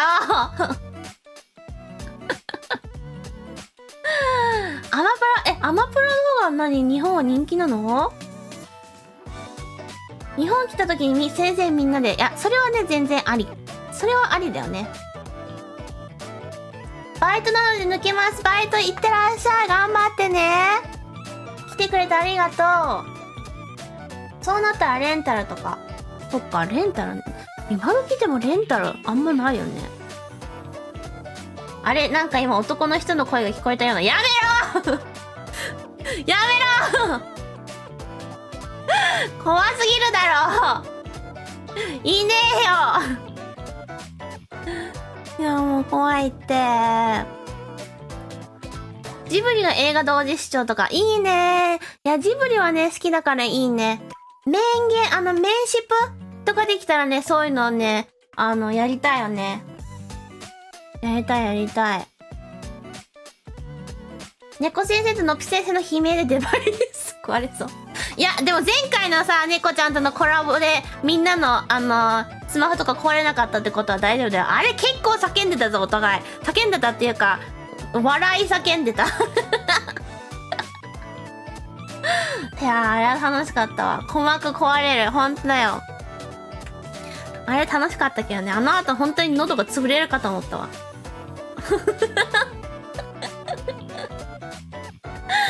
いやー、楽しかった。またやりたいね、猫ちゃんとあんな感じのコラボ。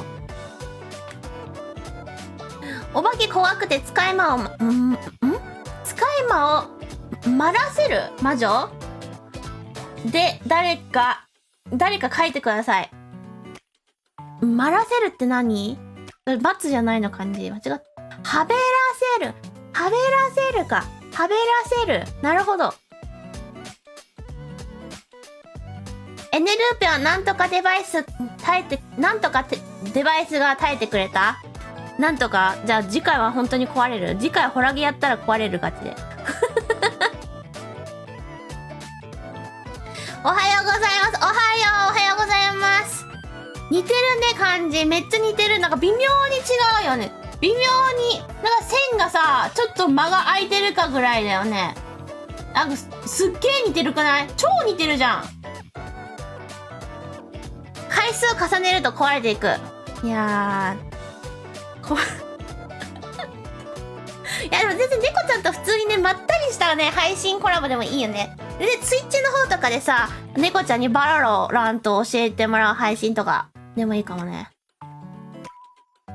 それも全然ありやな。猫ちゃん結構ノピが起きてる時にさ、バロラントしてるじゃん。あ、全然。コメント欄で漢字でこう、いいって！コメント欄で漢字でこうしなくていいって！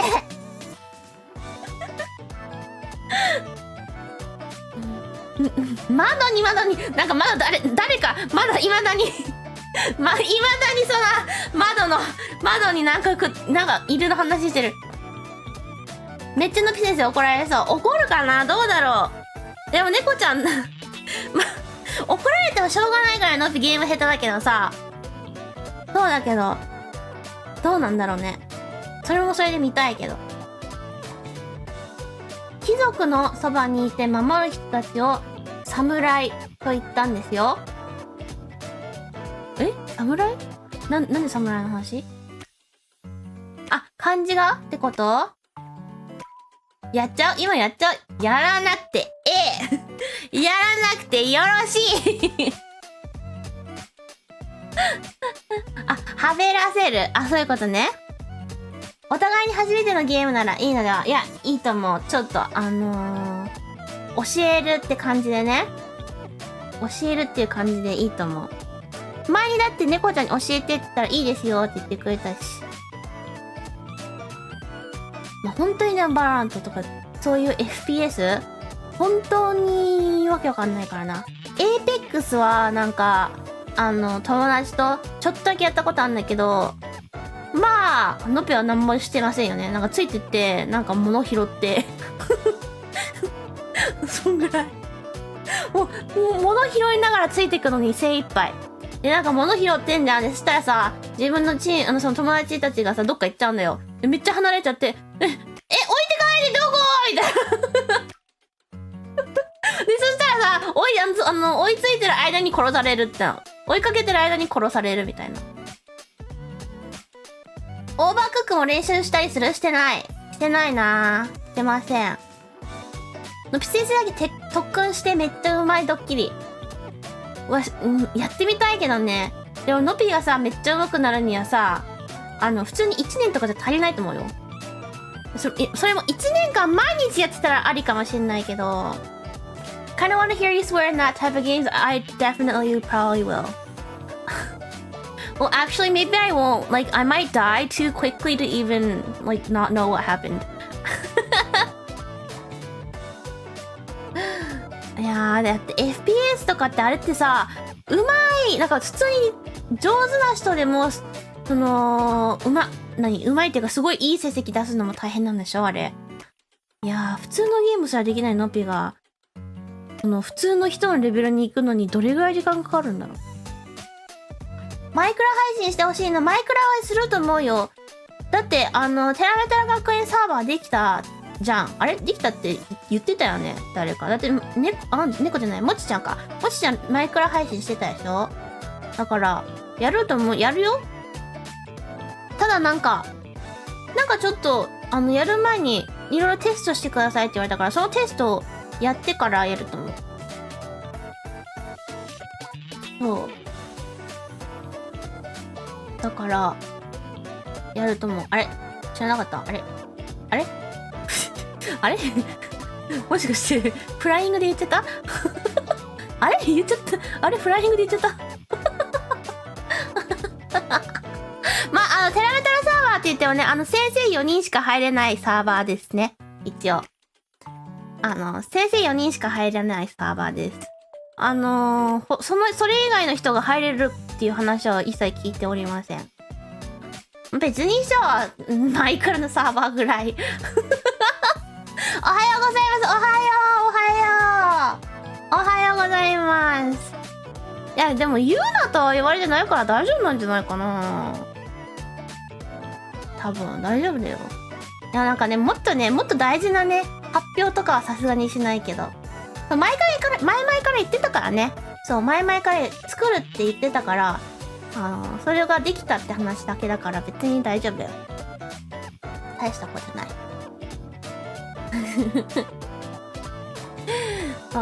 マイクラはね、VTuber さんよくやってるから、なんかやってみたいなとは思ってんだけど、何をするゲームなのかがよくわかってない。ただなんか、自分の世界を作って楽しむみたいな感じなのかな。自己ループに敏感なのっぺりは本当だよ。もう少しでも自己ループっぽくできるものにはもうめっちゃ食いつく。毎回。運営にグッズのフライングされましたからね。あ、そうだね。あれはフライングされたね。てかそういえばみんなグッズ配送のなんか連絡来始めてる？もっと。ちょっと時間思ったよりかかっちゃってるのかな？最初いっぱいオーダーが入ったから。どうなんだろう。どうなんでしょ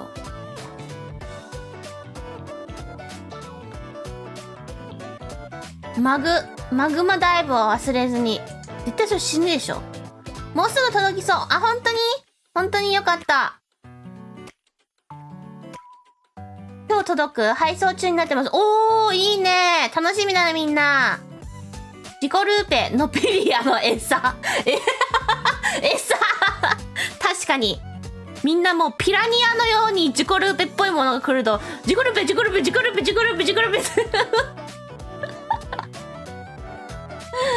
ちょっと待って、ジコルーペ関連で今思い出した。この前お母さんから電話がかかってきたのね。なんかわかんないけど、全然聞こえなくて、お母さんの声が。のぴの方の携帯が悪いのか、お母さんの携帯の方が悪いのかわかんないんだけど、全然聞こえなくて、3回目ぐらいでやっと聞こえたら、お母さんからの第一声が、ジコルーペって、はって思って、ジコルーペって、やめてよってめっちゃちょっと、寝起きだったからさ、ちょっとね、イラついたわ。ちょっとイラついた。やめろよって。イラついた。マジやめてくれ。親からね、その言われるのマジで嫌。申し訳ないけど。そもそもね、そもそも両親には、配信見るなって言ったの。でも、見たすぎるから、じゃあいいよ。見てもいいけど、見てること言うなっていうのを条件で言ってんの。なのに、そうやってね、言ってくるから、まあね、のぴのことがね、本当にね、心配で、あと大好きだからね、見ちゃうのはわかるんだけどさ、お母さんお母さん見てる、めっちゃ見てるやん。もう恥ずかしいんだよね、見てるってことが分かっちゃうと。恥ずかしすぎる。本当に。恥ずかしすぎる。リアタイだけは本当にやめてって言ってる。だからそれは多分守ってくれてる。だからアーカイブ勢だとは思うんだよ。でもアーカイブをどれだけちゃんと見てるかは知らないんだけど、まあ多分結構見てるだろう。結構見てるでしょう。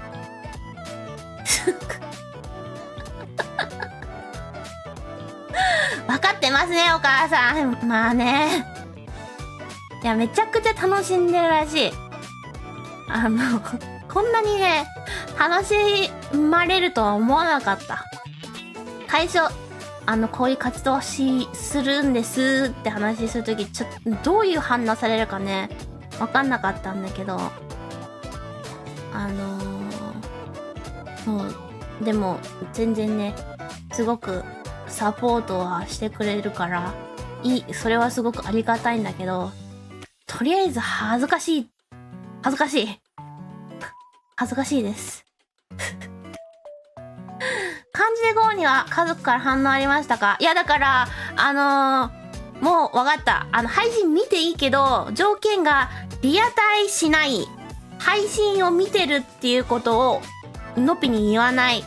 イコール、配信の感想とかも言わない。だから、リアタイもしてないし、基本。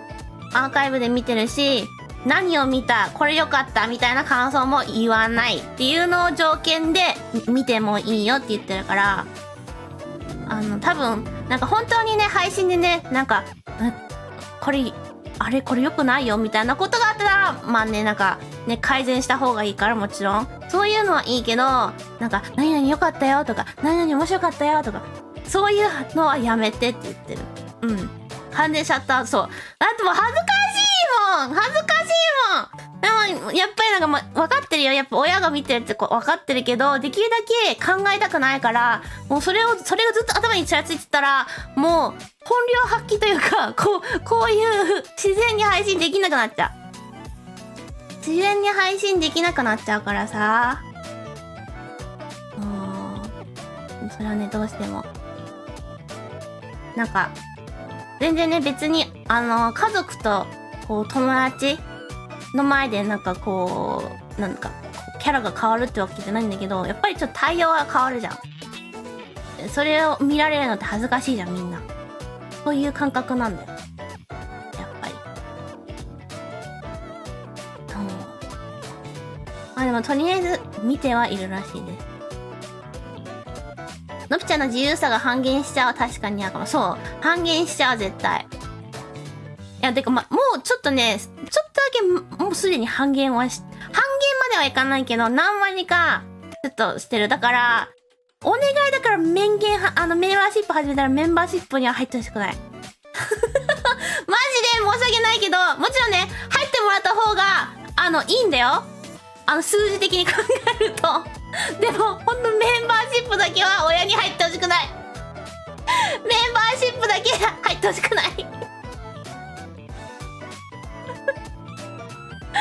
ーカイブ消せば本領発揮できる。アーカイブ消したらあかんやろ。あかんやろ。そしたらアーカイブ生のみんなが見れなくなっちゃうでしょうが。それでなくてものぴの配信結構見にくい人いると思うんだから、時間的に。それはねやっぱ無理だからね。見てるの知っちゃうとまあなりますよね。そうだよ、みんなも絶対だってさ、恥ずかしいよ恥ずかしいよまあね全然ね家族とはね友達との前でも全然何も変わんないよってぐらいのね関係性の人も絶対いるから、そういう人たち恥ずかしくないかもしれないけど、多少はちょっとだけねなんか話す内容とかさが違う人は絶対恥ずかしいよ恥ずかしいよ。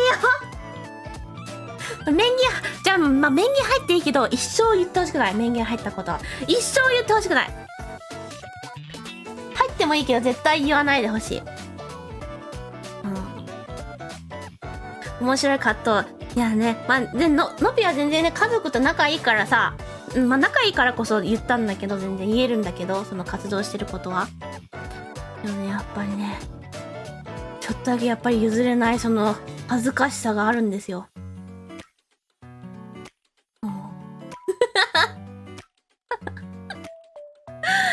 ねえ、そういう葛藤があるんだよ。まあでも楽しく全然やれてるし、親のサポートがなかったらねできないこともきっといっぱい今後あると思うので、それはとても感謝しております。今グッズの配達通知来ました。今日届きます。うわーよかったよかった。無事届くといいです。まあきっと無事に届くでしょう。みんなね届きました報告を待ってますよ。ツイッターの方で楽しみにしてます。はい、そろそろ時間もう1時間2時間近くやってるか。よし、じゃあね最後にちょびっと告知して。のぴ先生おはようございます。おはよう。そうか今日祝日だからさ、学校行ってきますとか部活行ってきますみたいなのがないね。なんかいつもと違うなと思ったらそれだ。なんか違うなと思ったらそれや。うわコメントがめっちゃカバーしとる。ですね。頭も切れてる。なんで頭切れてんのこれ。あ、こういうことか。なるほどね。はい。2時間近く経ちますね。あっという間、本当にあっという間だね。よし。もちもちコラボです。もちもちコラボします。大学生なので授業あります。え？何？大学って祝日に休みじゃないの？なんで？今日学校があると思って制服に着替えてた。あるあるだよね、きっとね、制服着る人は。あるあるだろうな。でもないんだよ。学校今日ないんだよ。そのさ、着替えてる時に、あ、今日学校ないんだ。やったーってその気持ちめっちゃ気持ちいいだろうな。なんかすっごい嬉しいだろうな、その時の気がついた時の。どうだろう？そんなことないかな。おはようございます。おはよう。はい。今週は、ちょっとチューリップくん邪魔ですね。チューリップくんの今日はね、もうやりますね。まあ、こんな感じのスケジュールになりますね。今週はね、アナテーマとやります。ので、今日、YouTube は今日やって、次が土曜日ですね。まあ、早起きチャレンジも今週も続けていく予定ですので、みんな寝る前にね、時間があったら、遊びに来てくれると嬉しいです。はい。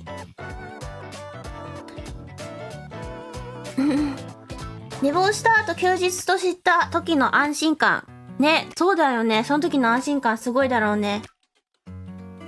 二度寝が気持ちよくできるよ。二度寝が気持ちよくできます。テスト近いので勉強大変です。うわ、勉強頑張ってください。はい。勉強頑張って。そうだ、話したいことあったな。そうだ。もう終わりが近づいてるのでね。最後にね、終わる前にね、一応ね、のぴからもちゃんとね、お話ししたかったのが、先週ぐらいか。先週だよね、日本時間だと多分。公式とかからもね、ツイートされてたようにね、みんなのね、配信のルールは、できるだけ皆さん、できるだけじゃないわ、必ず皆さん、再確認してください。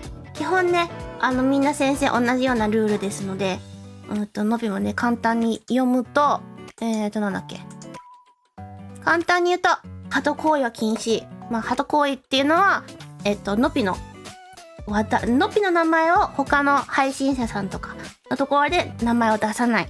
で、同じように、他の配信者さんのことは、のぴのコメントでは持ち出さない。のぴが、例えば、もちちゃんとコラボするよって言ったらもちちゃんの話が出たから、その時にはもちちゃんの話していいけど、その、もちちゃんの話を出さない前とかは、もちちゃんのお話とかしないとか。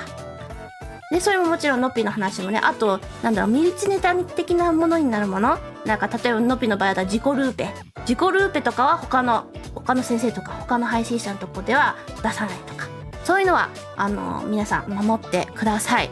まあ、他にはね、配信に関係ないコメントとかはしないようにしてくれるとありがたいです。一応ね、みんなと会話をしてる感じなのでね、いきなりね、全然違う突拍子もない話とかされてね、ちょっとコメントが拾いづらくなったりしちゃうのでね。あとはゲームしてる時とかは、まあ、ネタバレとか指示とかなし。で、それ以外はね、基本的な、人としてのコミュニケーションの常識的なもの、誹謗中傷とか、嫌なこと言ったりとか、ネガティブなこと言ったりとか、そういうのはやめましょうってことですね。なので、say less. Thank you. Very good. Good way to use it. Very good. そう、say less ですね。でもね、一応、いろいろね、ちょっと言う必要がある感じになってしまってたので、のびもね、ツイッターではちょっと書いたんだけど、配信でもちょっとちゃんと言う機会をちょっと今日設けたいなと思って。他のね、昨日の配信とかはね、あんまり言えるよ、まあ、あそこの配信ではあんまり言いたくなかったから、ここはね、ちょっと、こう、ラフな雑談の配信なので、今日言おうかなと思ったんだけど、気をつけてくれると嬉しいです。そうね、配信のルールは守ってもらった方が、活動者側としては気持ちよく配信できるし、見てる側も気持ちよく見れるし、コメントもできるかなと思います。やっぱりね、ルールを守らないと、どうしてもちょっとね、気持ちよく見れなかったり、やれなかったりするので、あんまり大したことないんじゃないのって思うかもしれないけど、それがいっぱいこう重なって増えてなっちゃったりしちゃうこともあるので、ぜひとか必ずみんなが楽しくできるためには一緒にルールを守りましょう。はい。でね、のびもね、まだ全然情報じゃない、詳細はお話しできないけど、今後ね、テラメタラ学園外でのコラボとかもね、準備はしているので、それに向けてというか、それもあるので、やっぱりね、VTuber 界隈は、その界隈のルールとか、ちょっと、やり方があるので、それにあんまりVTuber あんまり知らないとか、のっぴたちが VTuber 初めて好きになったよとかっていう人は、ぜひ、多分ね、Google とかね、VTuber 界隈のルールみたいなこと調べたらね、いっぱい出てくると思うので、そういうのね、確認してくれるといいかもしれないです。他のね、チャンネルに、例えばのっぴがね、コラボしに行った時にね、どういうこと言っても大丈夫なのか大丈夫じゃないかみたいなのがわかるので、コメントが、これ言っていいのかなダメなのかなみたいなのを、っていう気持ちにならないで、こう、あらかじめ分かってという方が楽しんで見れるかなと思うので、はい。のぴ先生の評判にも直結するから、そうだね、それもすごく大きいね。そうだね、やっぱり、視聴者は、配信者の鏡みたいな言い方すると思うんだけど、本当にそれで、のっぴ個人だけじゃなくて、テラメテラ学園の、イメージにもつながりますので、特にね、そうやってコラボ箱外に行くとね、結構それが見られがちなので、皆さん一緒に協力してくれると嬉しいです。似るのか、そう、似るとか、まあそういう印象ついちゃうね。テラメテラ学園のことよく知らないけど、万が一、なんかしらネガティブなイメージついちゃったら、そのネガティブなイメージって一回ついちゃうとね、なくすの大変なんだよね。何でもかんでもだと思うけど。うん。そう。だから、あれは防ぎたいよね、みんなも。のびも防ぎたいし、みんなも防ぎたいと思うので、みんなで一緒に協力しましょう。はい。今後ね、もうこの話はしないと思うので、今後はね、この、のっぴのルールをちょっと守れてないなっていう人はね、ちょっともう容赦なく、タイムアウトしていきますので、タイムアウトされたら、あ、これダメだったんだなって思ってくれれば嬉しいです。ちょっとね、これを言った後にも、やっぱりいる人がいたら、ちょっともうのっぴはもう容赦なくやっていきますので、皆さん気をつけてください。はい。OK ですね。はい。おはようございます。おはようございます。ちょっとね、真面目なお話になっちゃってたんだけど、大事なことではあるので、皆さん把握していただけると嬉しいです。はい。ありがとうございます。みんなのっぴりやのみんなね、いい子だって信じてるので、いい子だと信じているので、一緒にね、これからも楽しく、配信やら、動画やら、いろいろしましょう。はい。ありがとうございます。Thank you for coming to my TED Talk. はい。じゃあ、今日は、こんな感じで終わりたいと思います。明日から、今日の夜からね、日本の時間だと。今日の夜からは Twitch の方で、早起きの方やるんですけど、次の YouTube は土曜日ですね。もちちゃんとのコラボです。もちちゃんとのコンビ名もね、最初の方で言った通り、コンビ名募集してますので、Twitter の方だったり、Twitter の、あそこに書いてもらった方がいいかもな。今週のスケジュールのリプに書いてくれると、見つけやすいかもしれない。それか、この配信のアーカイブでもいいし、それか、のっぴともちちゃんのハッシュタグつけてツイートするとかでもいいんだけど、そういう感じで、書いてくれると、見つけやすいので、ぜひぜひなんか、こんないいアイディアあったよっていう人は、教えてくれると嬉しいです。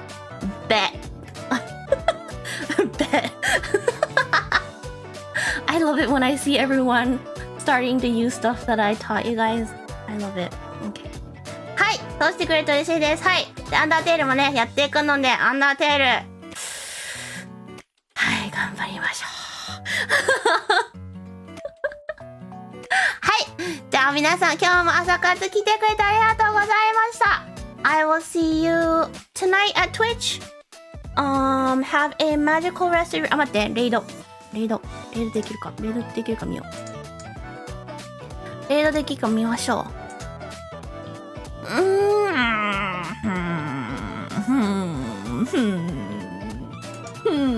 ちょっと最近ほんとお友達作りの方に時間が使れてないから微妙すぎる。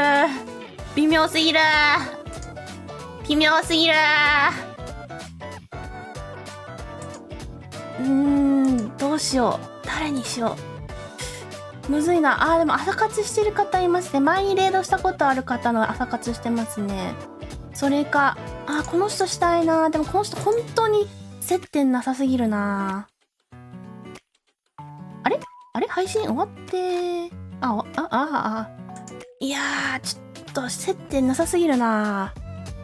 この人に行こう。前回レイドしたからこの人もう一回。もう一回この人行こう。レイド。レイド先でも守ろうねってお話。そうですね。レイド先はレイド先のルールを守って。で、身内ネタ的なことは NG です。一切 NG です。待機じゃなくてなんだっけ。あれも含みます。着席も含みます。あれはもう完全にテレメタル学園内でだけしか通用しない、ワードっていうか、ワードなので、あれも、テレメタル学園外では絶対 NG です。なので皆さんね、やっぱりそういうのはね、VTuber 界隈のね、ルール的なものを見ましょう、自分で。はい。じゃあ、B 所属の、リラさん、国領リラさんレイドします。じゃあ、はい。じゃあ、本当に終わります。はい。じゃあ、今日も来てくれてありがとう。I'll see you guys tonight or tomorrow morning for me. Alright. Good night. What the Where'd my music go? Oh, there we go. 一瞬音楽止まったからどうなったかと思っちゃった。Okay. Alright. I'll see you guys tomorrow. Bye guys. Thank you for coming.